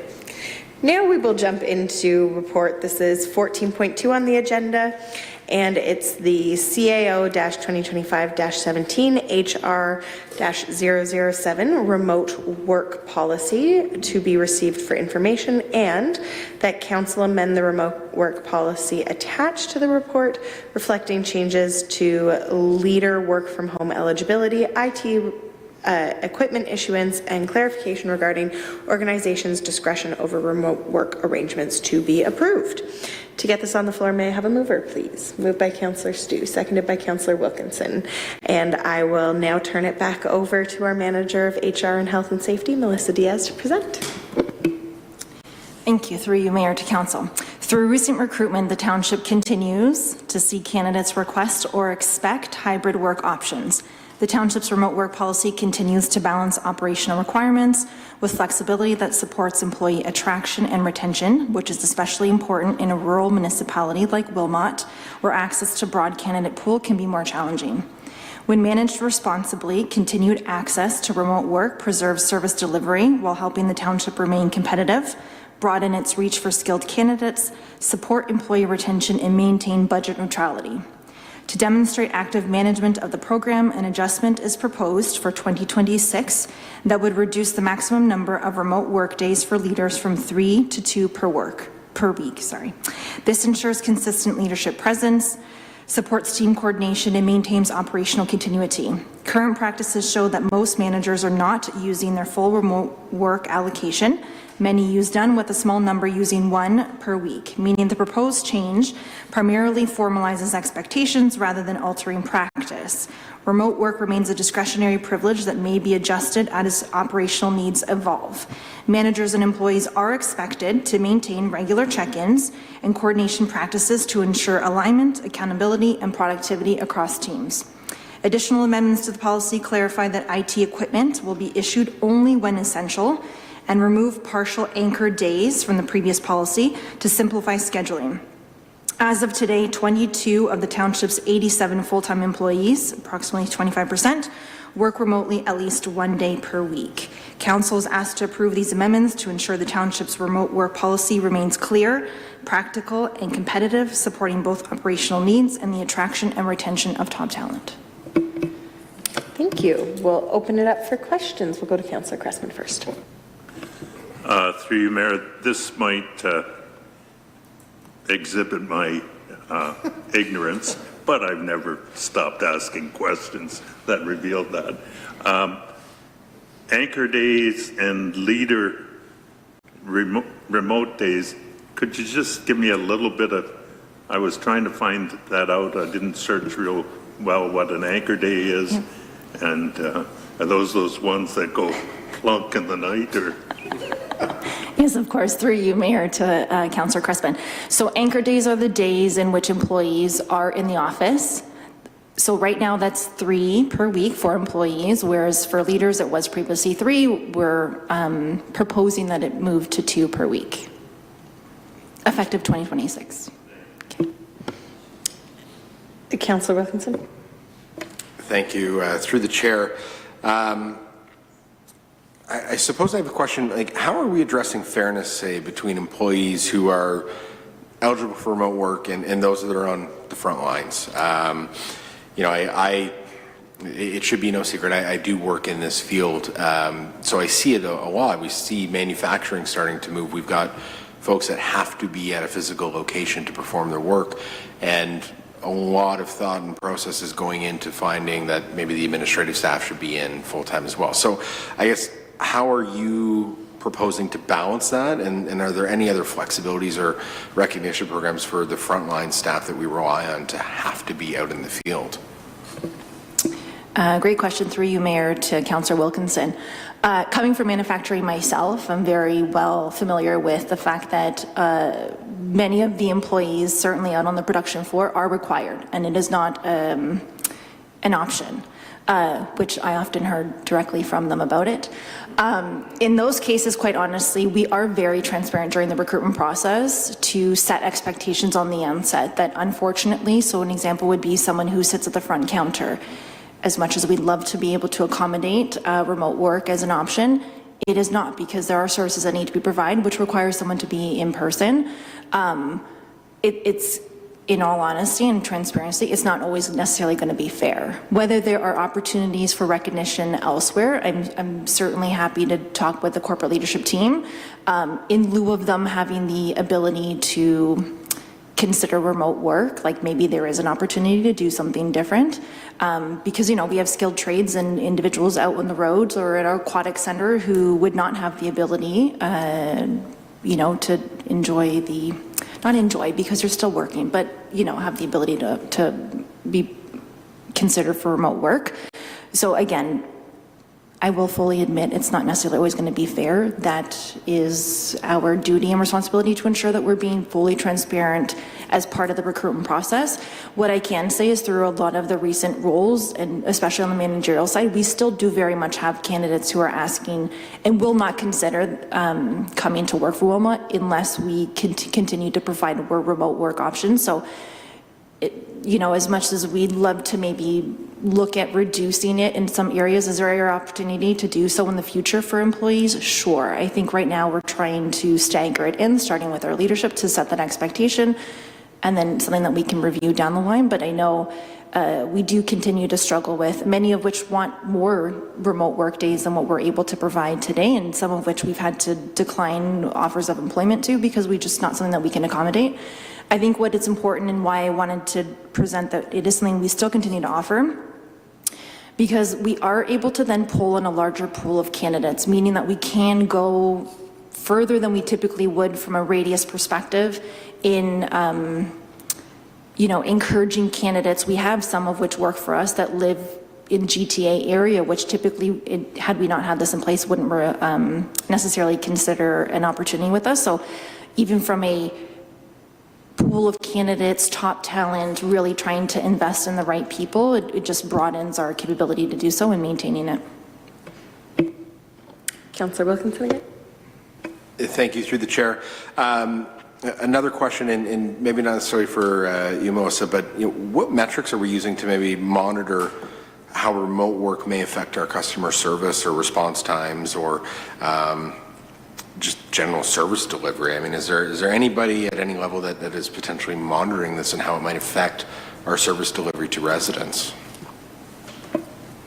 Through the mayor to Councillor Wilkinson, yes, as management, it's one of our most important responsibilities is to make sure the work is getting done regardless of where the person is. Sometimes it's hard to quantify that, and it really is more of a qualitative observation, but yeah, it's our responsibility to make sure the work is getting done, and we're definitely on that. You know, another example I came across recently where a person who is a team of one and doesn't necessarily need to be in the office to interact with their coworkers and teammates, by their own admission, they are 10 times more productive when they're home than when in their office having to put up with distractions and noise and office stuff. So I'd like to be able to measure that so I could deliver you the results, but you know, the message was abundantly clear that this individual feels far more productive when they're working at home, and we've seen the results of that too. And you know, when somebody's working from home and they're just churning out the reports, that shows. We'll go to Councillor Stoop. Thank you. More so a comment. Thank you, Melissa, for your report. It's a step in the right direction. Ultimately, we are a public service organization. We're not a tech firm where people can work from home and everything's all great. We need to realize that, and I understand not so much the dilemma, but retaining talent in the post-COVID era of having hybrid work and working from home. I'm slightly younger than my fellow councillor Cressman here. I've never had the opportunity to work from home. I've worked in many sectors and jobs. It's kind of a foreign concept to me. We just had a service review presentation that said communication is something that we need to work on. And when we see leaders and managers having the ability to work from home, that's something we need to focus on too, because having them in office, having cross departments communicate with each other and help with the flow of communication is very important. 75% of our workforce for the township doesn't have the ability to work from home. And essentially it's the top down, it's the top CLT directors, managers that have that ability. Personally, in my view, I know it's going to be a little harder said than done, but having people in office all the time, giving direction down, and that would help build morale. Also, we are a customer service organization. I mean, we have people sitting at the front counter, so if members of the public come in, they want to have the ability to talk to a director or a manager and not say, well, Skype or Zoom or whatever the case may be. So those are just my comments at the moment. This is headed in the right direction as far as limiting the days working from home. I understand it's a balancing act because these are the demands of the workforce now. So to retain good talent, we can't be too stringent, but we got to find that right balance. I think CAO Wilmer's going to chime in. Yeah, thank you, Mayor Sallin, and yeah, through you to Councillor Sadhu. Melissa mentioned that 75% of the staff work from the office 5 days a week. That includes the CLT. Everybody here is in the office 5 days a week. So we have some managers, not senior managers, but some managers who work from home 1 day a week. But the 75% includes the senior management. We totally agree. We need to be here to lead the teams that we lead. And you got to it before me, CAO Wilmer, but I was going to say, I know everybody around the horseshoe is in practically every day. In person, of course, there's exceptions and appointments and things, but that's one thing that I do think we have the right people around the CLT table right now who do instill those values in their staff. We'll go to Councillor Cressman. Yes, through you, Mayor.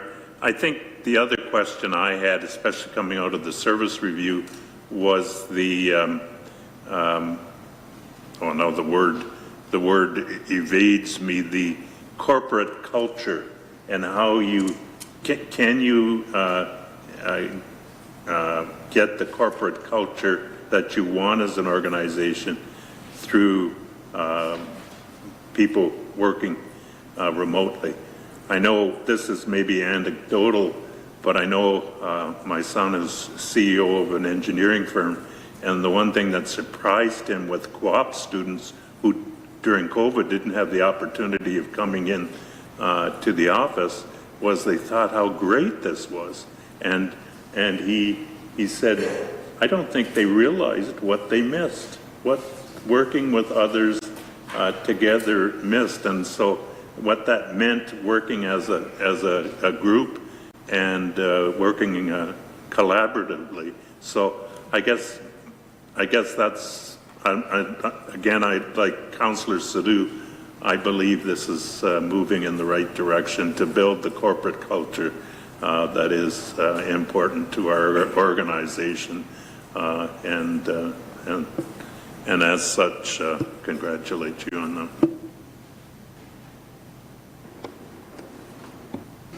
Sorry. Through you, Mayor, to Councillor Cressman, I completely agree with you. I think culture is, obviously as an HR professional, critically important to the organization, especially from a retention perspective. What I will say is that I think why it's important, and you know, CAO Wilmer, Jeff had mentioned that all of our CLT is in office, and most of our senior managers are as well. And I think that we try to be very intentional with our time, with our staff, and we'll need more employee engagement type events to bring kind of other departments together so that we're not necessarily operating in silos too. I think those things are important, like the potluck that we're doing, for an example, and other events that we have and that take place. And I think it's a work in progress. I think quite honestly, the turnover hasn't helped from a culture perspective, whether we have remote work in place or not. I think that there's a lot of work to do, but we have the right people in the right positions to now move us forward. I really do believe that. So I think in the absence of remote work, whether we have remote work policy in place or not, culture is certainly something top of mind that we are always talking about, and we know we need to, and every organization I see it, we need to do better and be more conscious and intentional with our time and make sure that employees are feeling valued and want to continue to work for the township. Councillor Wilkinson. Thank you. Through the chair, I would say this. I'm generally supportive of this policy, and I will acknowledge that you're correct. I would say the market generally is demanding of this, and if you can offer a remote option, you do attract more candidates, and I think that holds true. I'm very happy to hear that our managers and directors are in office with a purpose, and they are here regularly setting the expectation. I think that goes a long way. And I think also when reading the policy, you very clearly outline that the remote work is a privilege and it can be rescinded, and that is huge. So it is controlled, and it ensures that at least the work is getting done. You know, I'll be honest. I'd love to see sort of in the office the default, with obviously increased flexibility, right? You've got the repair guy coming over, or it's an inclement weather day, whatever it happens to be, we would offer that. And it sounds like we do, but you know, potentially moving forward, I'd love to see the anchor days maybe even increase to 3 days across the board. Perhaps we're not quite ready for that yet, but I do like the direction this is headed. So it's good to hear, and I'm glad everybody's here, and we appreciate that. Any other questions or comments, councillors? Okay, seeing none, we will call the vote. All those in favor? And that carries unanimously. On to report 14.3, and this is the council remuneration review policy. The recommendation is that council approves the policy, being the council remuneration review policy as attached. May I have a mover and a seconder to get this on the floor? Moved by Councillor Cressman, seconded by Councillor Sadhu, and I will turn it over to CAO Wilmot to present to council. Thank you, Madam Mayor. Nothing really further to add since this was considered at Committee of the Whole earlier in the month, but just a reminder that this is really about the process of the remuneration review, not really about the results. Thank you. Questions? Councillor Cressman. Yes, the only question I had is, do we have to decide at this time the process in terms of who's going to do the review, or is that happening at a later date? The quick answer is you can decide that later. The policy outlines options, so you're adopting the policy, but you choose the option later. I guess my one question is, just based off of the follow-up information that we got from Committee of the Whole, the new council does start getting paid as of December 1st of the year they're elected. That pay doesn't get deposited in their account until the January date, but the actual budget year that it's being accrued does start on December. So in this case, the new council coming in 2026, they would start drawing on the budget in the 2026 budget for December. That just wouldn't get paid out until January. So with that, I would potentially, and staff correct me if I had interpreted that follow-up information correctly. No, okay, I got that right. So with that, I would just maybe suggest an amendment that it actually, the review shall be conducted in the third year of council, so that council can put it into the budget year that it will be impacting. So not that council gets to make a decision on their final year, but that December month of the year is properly accounted for, and not inadvertently making a top-up issue potentially in the following year that's added to that budget without that council's decision. So that would just be my thing, is suggesting the timing changes from right now we have fourth year before nominations open. I would just suggest that it takes place in the third year before that final budget time goes through, but curious to see council's thoughts. If anybody else wants to put that forward, if not, I will step down to as chair to put that forward. But I will let the conversation carry on first, and I think Councillor Wilkinson, you had a comment. Thank you. Through the chair, I guess I was looking at this policy, and I'm also keenly aware of the timing of where we are right now in terms of our term and what's upcoming. I mean, is there any intention that there's going to be a review done prior to the next election? Is that something that we're looking at right now? No. So that was when this initial report was presented, and sorry, the reason I'm taking that one is I had directed Caitlin to do the work. That is why I had Caitlin bring forward a review, because historically there had been no policy in place. So those comparators that we saw already kind of constituted the review, because there was a lack of policy, and then we wanted to actually implement a new policy. So going forward, that work will automatically be owned by a department of staff and automatically come forward for council's decision at that time. So no, I do not foresee this prompting under our council a new review. I don't know if CAO Wilmer wanted to add to that.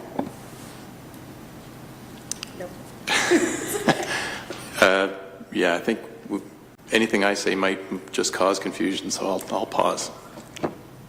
Okay. Any other questions or comments then, councillors? Councillor Cressman? Yes, this is just, through you, Mayor, this is just me spitballing. I'm just wondering, given the nature of the December, does it make sense that December gets paid out at the old rate and the new rate kicks in the new budget year?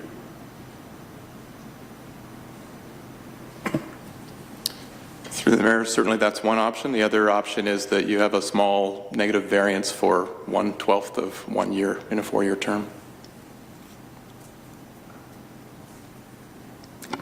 I'll open that up to thoughts or discussion.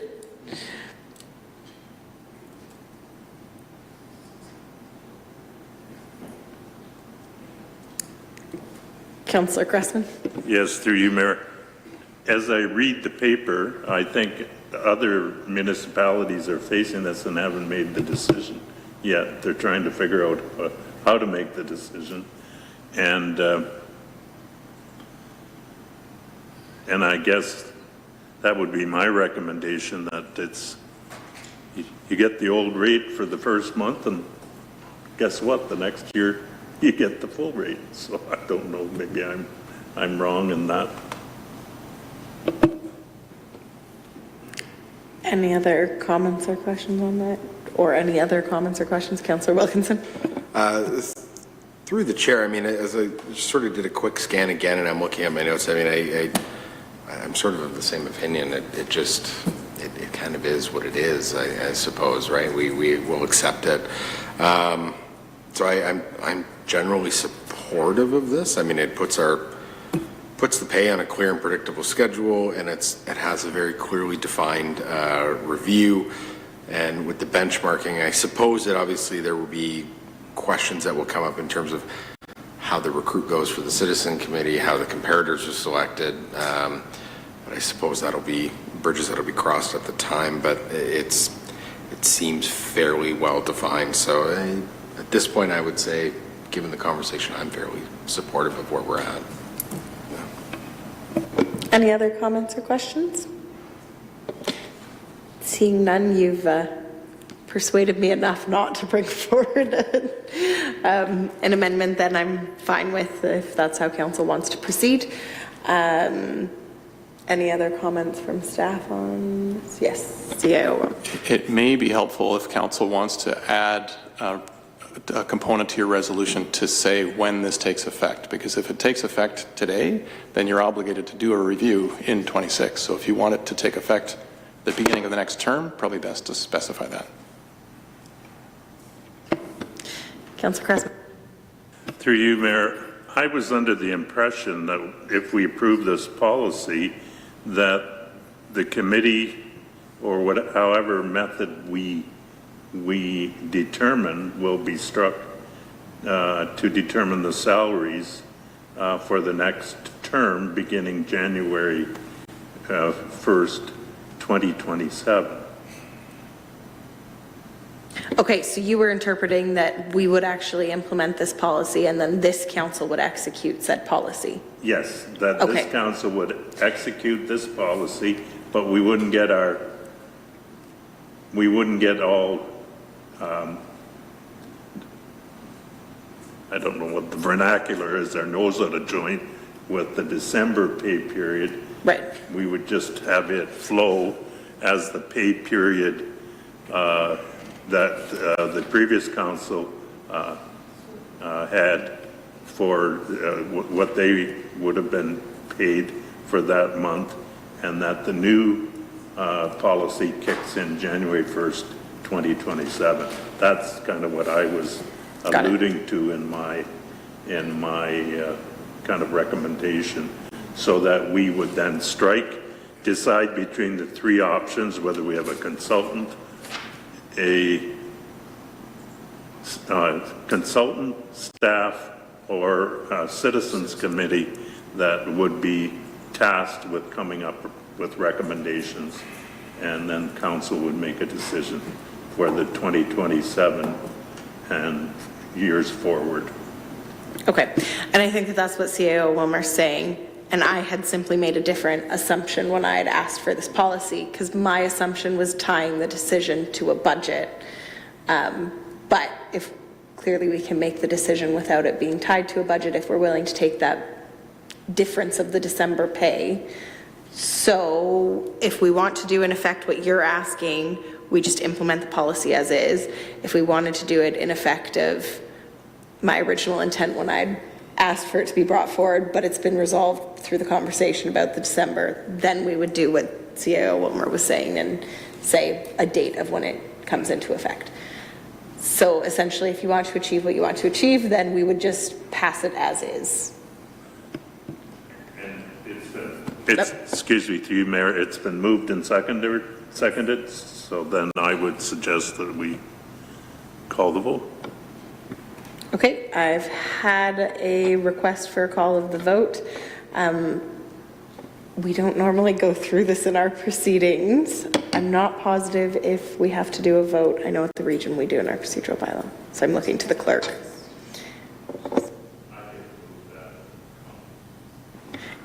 Okay, maybe just for sake of ease, did anybody have any final comments that they really needed to get out on this? Councillor Wilkinson?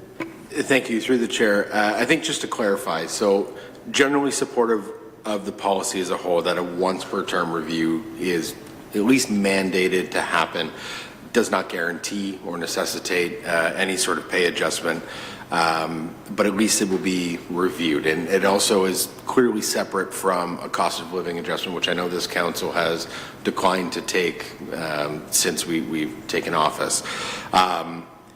But I think it doesn't hurt necessarily to have the process conducted prior to the next election.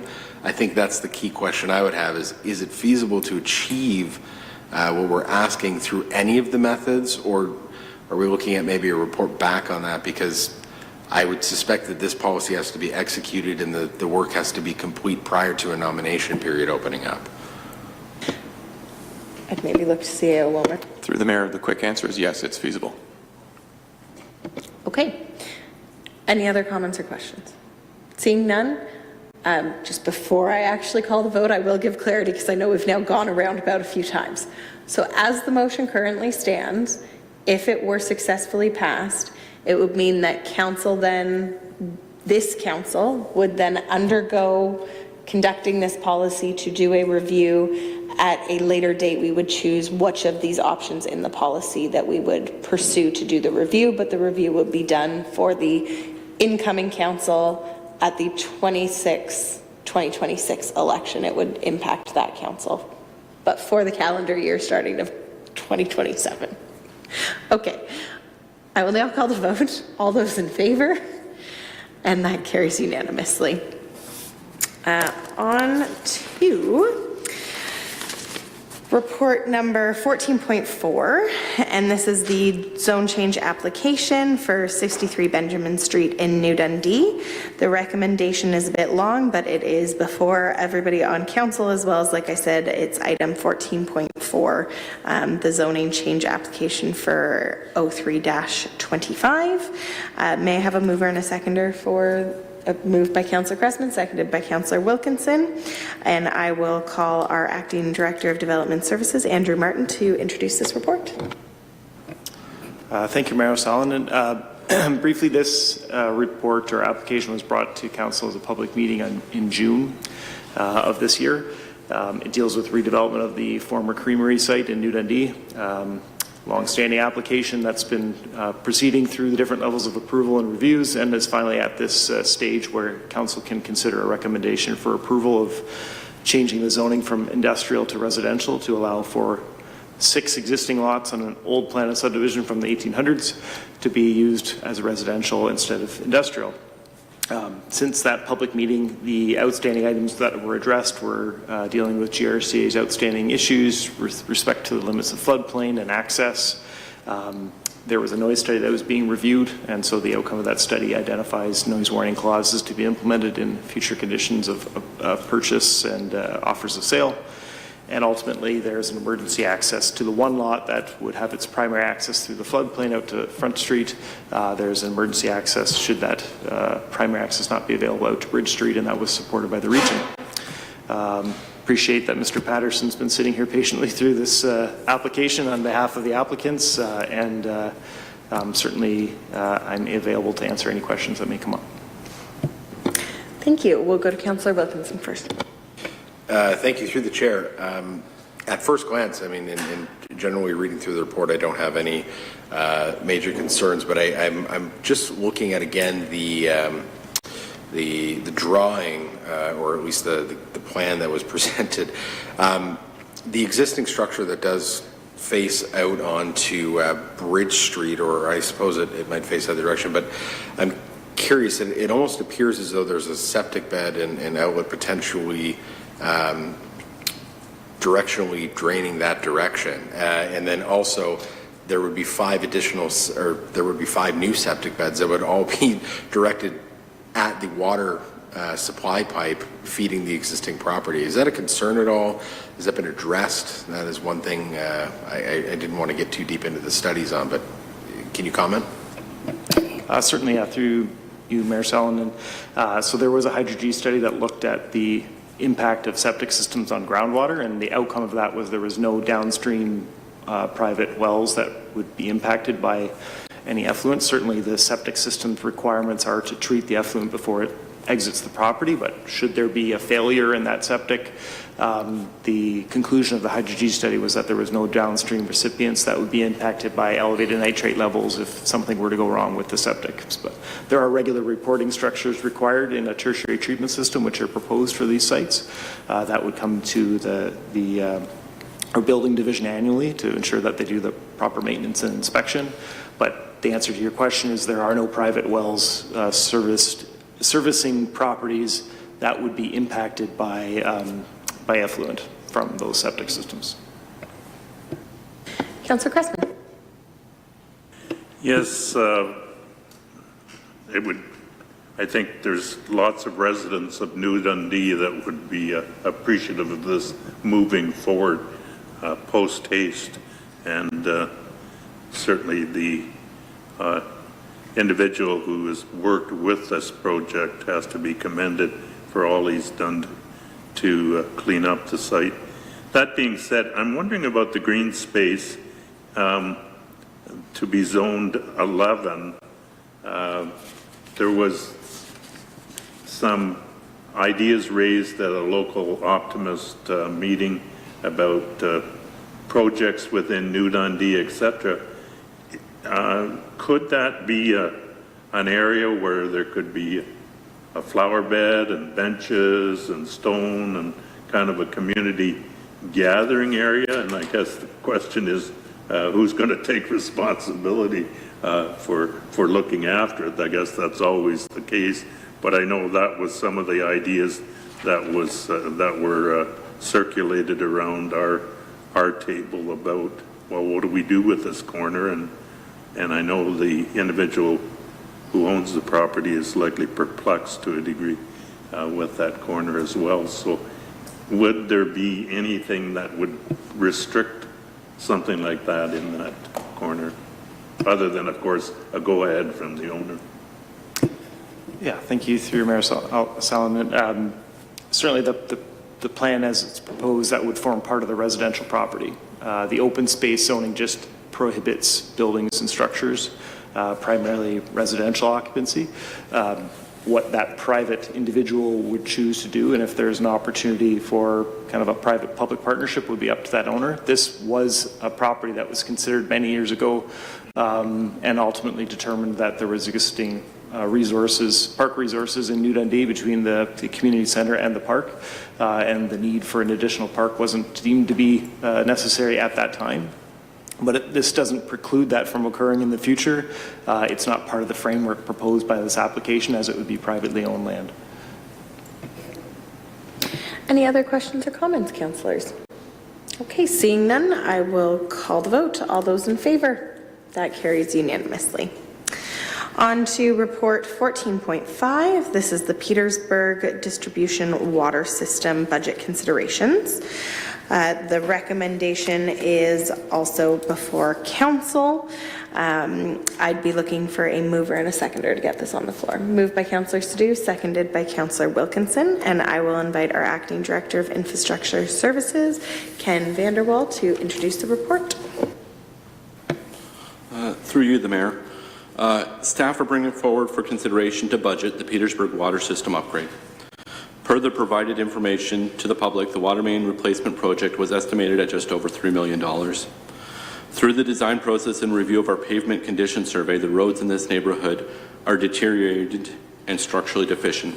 Staff are therefore recommending that as part of the water main project, budget be reserved for the roads also to be upgraded and urbanized. The upgrade would provide sufficient strength based on the current standards, and the urbanization will provide for improved storm conveyance, sidewalk for active transportation, and curb and gutter to prolong the road life and protect the asphalt edges. This proposal would ultimately reduce the cost proposed under the local improvement while addressing the neighborhood holistically. And finally, staff are also recommending, when this project is contracted, that plumbers be included under the general contractor to facilitate private water service upgrades. These upgrades would be paid by the homeowner, but staff recommend the plumbing permit fees be covered by the project for the duration of the project. And I welcome any questions. Thank you. We'll go to Councillor Wilkinson. Thank you. Through the chair, I suspect we'll have some questions, and then I'd be looking to move something after we get some questions out here. But just in general, I'm curious, is there still consideration to potentially expand the serviced area, and who might be impacted by this?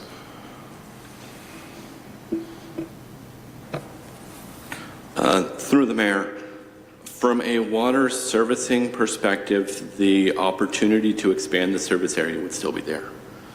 As for a project basis, when we're looking at this for the funding envelope, this would be directed at replacing the water system as directed by the ministry. I hope that answers your question. Through the chair, somewhat. I suppose if what I'm alluding to is that if there's new water infrastructure that runs in front of homes that are not currently part of the system, is there consideration given, or I guess is there a conversation had about how those costs may be separated? I mean, we're seeing something play out in the Township of Wilmot right now that it's rather intriguing, I think, to a lot of individuals. Through the Mayor, I would suggest that that would be part of the overall decision around the Local Improvement Act when it comes through. At this point, we are looking at moving for budget consideration because budget is timely. Whether or not council decides to expand that, I would suggest would be a discussion at the time of the actual Local Improvement Act, not necessarily at budget deliberations for the project. Councillor Cressman. Yes, two questions that came up in my reading, and then I have this wrong, is I think at one time we had talked about the possibility of semi-urban or urban, and I thought that would be something that would be that residents would be involved in making that decision if they wanted to go the full step to. I can see why you recommended urban with curbs and storm gutters, storm sewers, etc. But my understanding from our original discussion was that semi-urban would be less costly, and again, it would be something that the ratepayers of the township would be required to pay, because it would be road improvements like we would have on any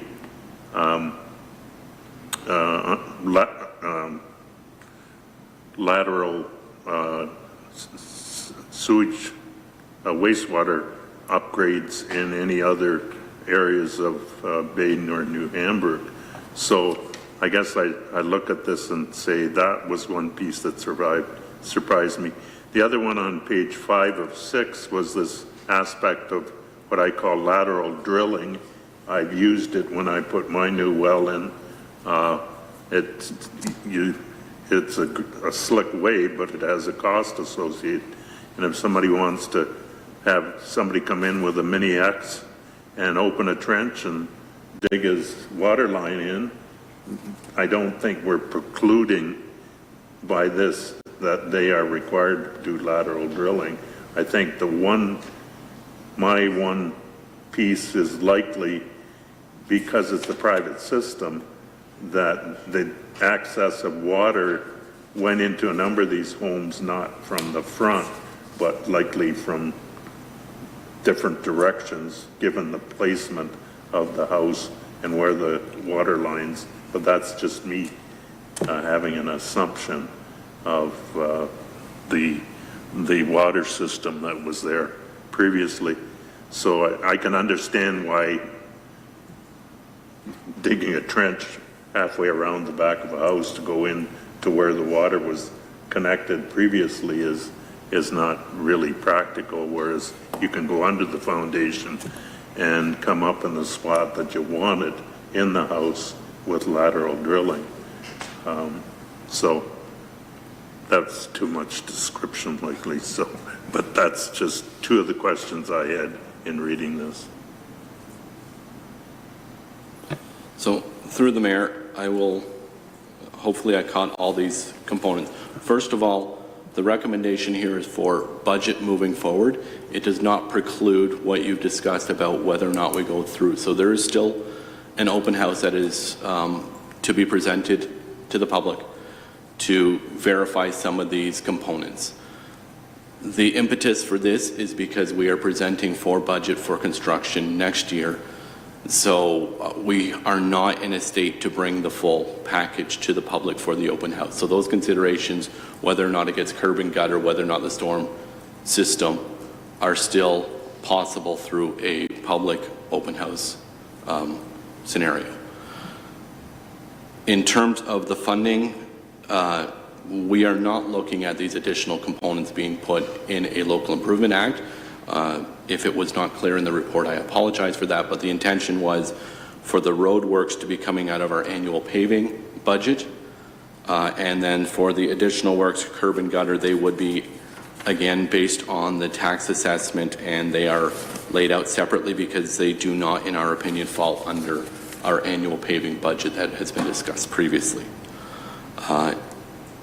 If you wish, I can get in the weeds about the directional drilling, but I'm not sure that's warranted here. But it's not a requirement. It is not a requirement, but it is done in many of these instances because there are professionals who can come from where we've done it in the main and go straight into the house, including coring through the basement wall, which can be more cost effective. And we like saving money. Been there, done that. So we'll go back to Councillor Wilkinson. Thank you. Through the chair, understood what you're proposing here. Question that I know I've heard from the residents, and this, again, may or may not pertain, but it's relevant, is if you do look at the semi-urbanization or urbanization plan, how does that affect the MPAC assessment moving forward? I realize we haven't done those in a long time, and this may not be your particular area of expertise, but is it assumed that this will raise one's assessment and could potentially impact their taxes moving forward? Through the mayor, I couldn't answer that one. The recommendation for urbanization is because when we look at our built form, our standards, we would normally go to this. How the impact is on that, I don't know if either of the other directors can answer that one. I can't, sorry. I don't know if maybe I would suggest, because I have a feeling what you're going to do. So when you execute what you want of this being referred to committee of the whole, perhaps staff can bring back information or at least reach out to MPAC to see, is what I'd maybe suggest. So Councillor Wilkinson. Pardon me. So through the chair, listen, I'm generally supportive of an understanding of the work that needs to be done here. And I understand that you're looking to plan for budget. I will maybe just make a general comment here, is that I have spoken to CAO Wilmer and the mayor regarding budget, and I think the plan is that you could obviously proceed forward with what your budget plans are, and this doesn't necessarily impact it right now. But out of fairness to the residents who want to weigh in and want to obviously be a part of this, given that it directly affects them in a massive way, we're looking to move a motion to defer this decision and refer it to the committee of the whole on January 5th. No, 6th. No, that's the wrong calendar. 5th. Yeah, correct. If we could move that to January 5th in order to give the residential neighborhood an opportunity to weigh in, have some conversations with their councillor, and then potentially also put together a list of questions that we can refer over to the various departments for answer. That would be much appreciated. So looking for a seconder on that, please. That's seconded by Councillor Cressman. Thank you. Any comments or questions on the deferral? Seeing none, I will call the vote then. All those in favor? And that carries unanimously.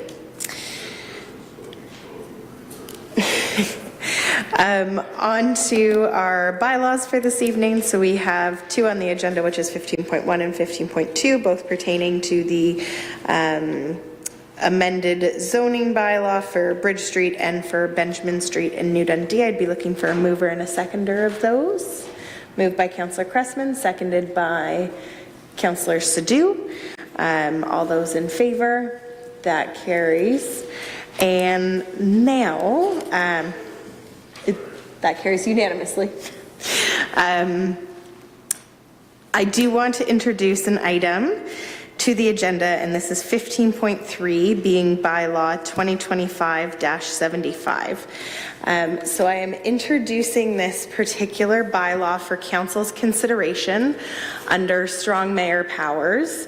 Want to be very clear, the strong mayor powers being executed are simply so it can be brought forward to council right now, but it is not predetermining any outcome. That is still completely within council's hands if they want to approve this bylaw or not. But I will just read out essentially my mayoral direction as to why I wanted to bring this forward for council's consideration. As the head of council, it's my opinion that implementing, and for context, all councillors now have a printed copy of the bylaw. I suppose I will read the bylaw for those who are watching virtually online. But it's an interim control bylaw applicable to all lands zoned Zone 12 within the Township of Wilmot. It reads, whereas the Corporation of the Township of Wilmot is currently updating its official plan, and as part of that study is developing policies specific to housing and servicing that will determine future uses that may apply to institutional zones.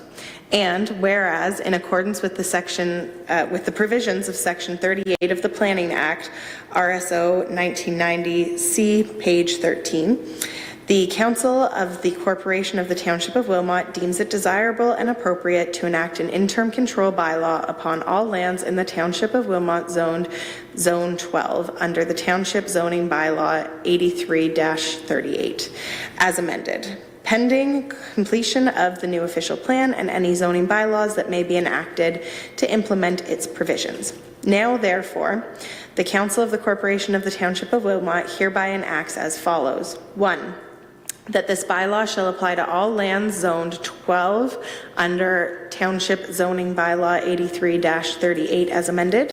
2, notwithstanding Section 1 of this bylaw shall not apply to lands within Zone 12 for which a building permit has been issued under Section 8(1) of the Building Code Act of 1992 prior to the day of the passing of this bylaw for a new building or alteration to an existing building to facilitate the creation of space involving human habitation, so long as the building or structure, when erected, is used and continues to be used for the purpose for which it was erected, and provided the permit has not been revoked under subsection 8(10) of the Building Code Act of 1992. 3, that no person shall within the lands to which the bylaw applies use any land, building, or structure for human habitation. 4, that if a conflict exists between the provisions of this bylaw and any other bylaw of the township, this bylaw shall prevail. 5, that this bylaw shall be in effect for a period of 1 year from the date of the passing thereof. And this to be read a first, second time on 24th and third time and finally passed in open council on the 24th of November 2025. So my rationale for bringing this forward to council, initially, I will admit it was prompted by some conversations in the community about a potential purchase and use of institutional property. However, it did make me realize that there's currently an outdated gap in our zoning bylaw.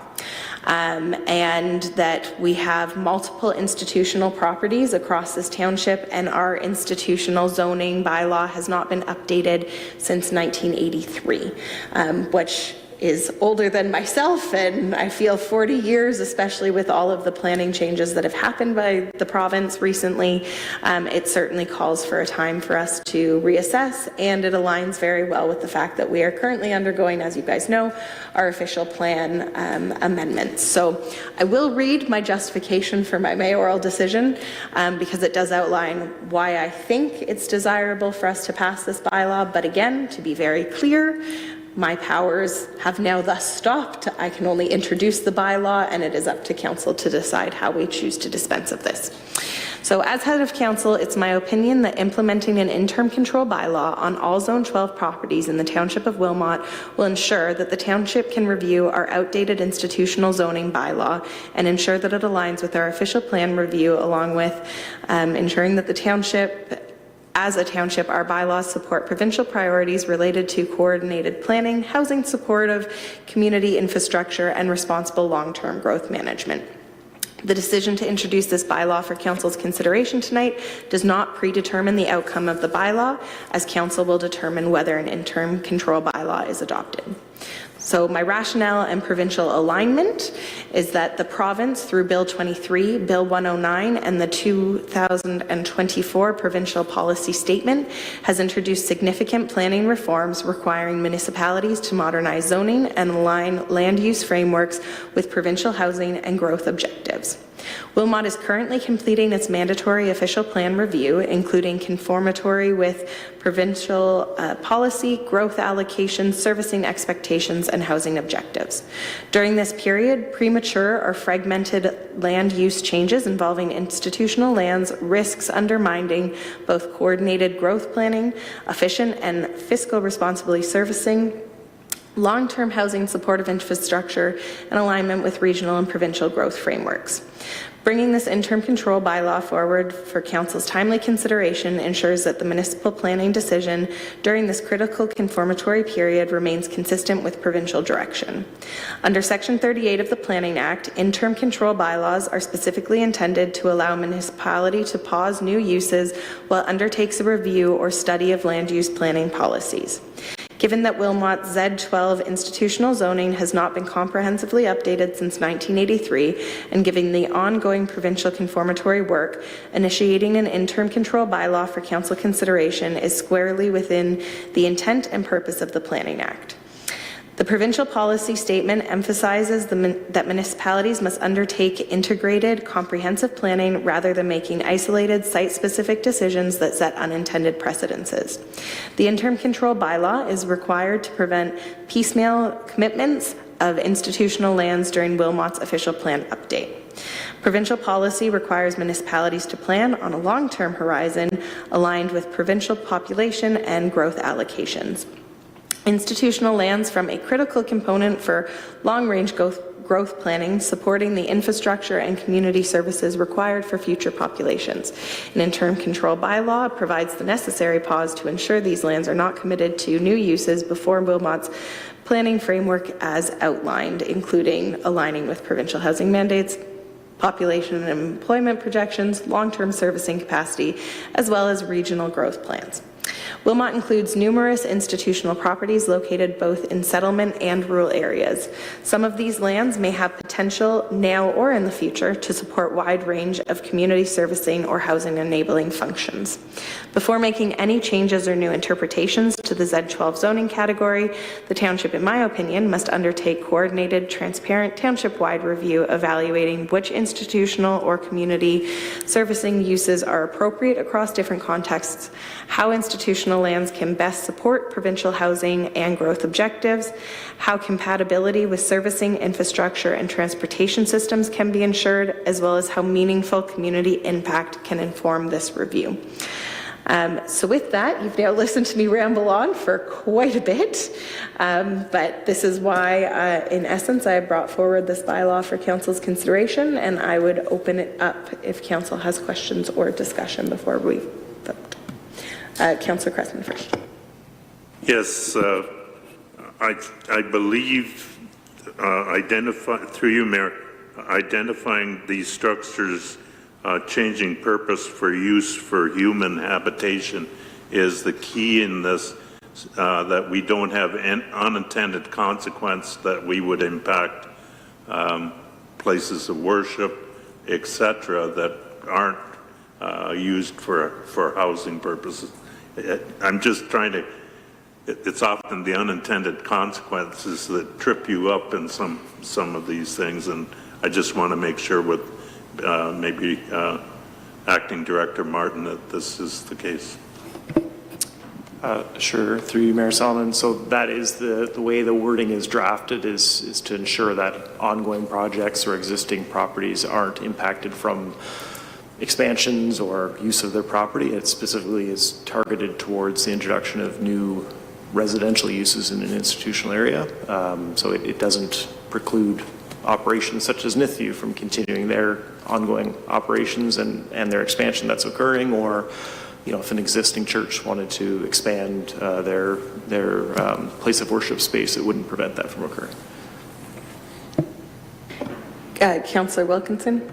Thank you. Through the chair, I was going to ask a very similar question just to verify that all of those pre-existing uses that we were seeing are upheld, and that we're studying exactly what this is meant to study. And obviously the timing is perfect because we are currently undergoing our official plan review as well. So seeing that, I mean, I'm generally very supportive of what we're seeing here. Councillor Martin. Through you, Mayor Salonen, I'm just trying to understand the wording. Number 2, notwithstanding, this bylaw shall not apply to lands within Zone 12 for which a building permit has been issued. Could there be buildings that there has not been a building permit issued under the Building Code Act of 1992? Are there some buildings that some of the institutions in our township are currently using? If they don't have a building permit issued from 1992 Building Code Act, are there such buildings that would then mean that they would have to be up for review? Through Mayor Solomon, so that clause was basically an explanation based on new buildings. What would exist, though, is if a property legally is operating, it would have legal non-conforming status under a zoning bylaw if this were to be in place. So essentially, there are provisions in the zoning allowing it to continue if it's there. So it doesn't speak to all instances of all buildings because those buildings are protected by its current status under the zoning. It's targeted towards new construction or new building permits to convert or construct new structures that would contain housing. Any other questions or comments at this time, councillors? Councillor Book, no? Councillor Wilkinson? Through the chair, I was just thinking out loud, but I suppose it actually relates directly to what Councillor Cressman was suggesting here when we're looking at Clause 3 and specifically human habitation. I mean, looking under Zone 12, the previous answer would apply to schools or educational institutions as well, right? Similar to places of worship. We're not going to, it's really directed at human habitation under Zone 12. Yeah, through Mayor Sullivan. So the institutional zone has a number of uses that are permitted. All of those would continue. The only thing that would not be allowed to continue or to be established as new, I should say, is something that includes human habitation. So there's a lot of general provisions that zoning that could speak to that use. And so really the opportunity here exists to kind of pause that zoning and look at really what is the intended interpretation of those sections of that particular zone that aren't clearly defined at this point. Any other questions or comments, councillors? Seeing none, so I was only able to bring forward the bylaw. I'd be looking for a mover and a seconder to get it on the floor. Moved by Councillor Wilkinson, seconded by Councillor Cressman. Seeing no other comments or questions, I'll call the vote. All those in favor? And that carries unanimously. On to, we have no notices of motion this evening. We do have a few announcements. The New Hamburg Lions and Lionesses will be celebrating their annual Tree of Light ceremony in downtown New Hamburg on Friday, December 5th at 6:30 p.m. That evening is a busy one because we also have the New Hamburg Optimist Christmas tree and summer sausage sales starting in the Sobeys parking lot. Again, that's December 5th. Yes, summer sausage, Councillor Cressman, you heard that right. On the same evening at 7:30 p.m., the Township of Wilmot is supporting the New Hamburg Firebirds Teddy Bear Toss game at the Wilmot Rec Complex. So please, if you are going to the game, be sure to bring some teddy bears, mittens, hats, and scarves to support the Wilmot Wellesley Family Resource Center. And you can get free tickets at the Wilmot Recreation Complex, Township Administration Complex, and our township libraries if you would like to go and take the family along. On Saturday, December the 6th, we have the Baden Santa Claus Parade taking place at 1 p.m. And following the Santa Claus Parade for first time in the castle's history, I believe, we will be having a community caroling event, which will be taking place at the castle. And then there's opportunity to tour our beautifully decorated castle, which is all dressed up for a Victorian Christmas. And on Sunday, December the 7th, is the New Hamburg Santa Claus Parade, and that is taking place at 6 p.m., and that is in downtown New Hamburg. Councillors, do any of you have announcements this evening? Councillor Cressman, I feel like you want to say something, but... I think I'm going to go home and have a summer sausage sandwich. Okay, very good. In terms of business arising from close, we just have to direct staff as directed. So I'd be looking for a mover for that. Moved by Councillor Martin, seconded by Councillor Sadhu. All those in favor? That carries unanimously. Our confirmatory bylaw, I'd need a mover and a seconder. Moved by Councillor Cressman, seconded by Councillor Martin. All those in favor? Carries unanimously. And adjournment. Moved by Councillor Cressman, seconded by Councillor Wilkinson. All those in favor? That carries unanimously. And thank you very much, everyone. Have a good night.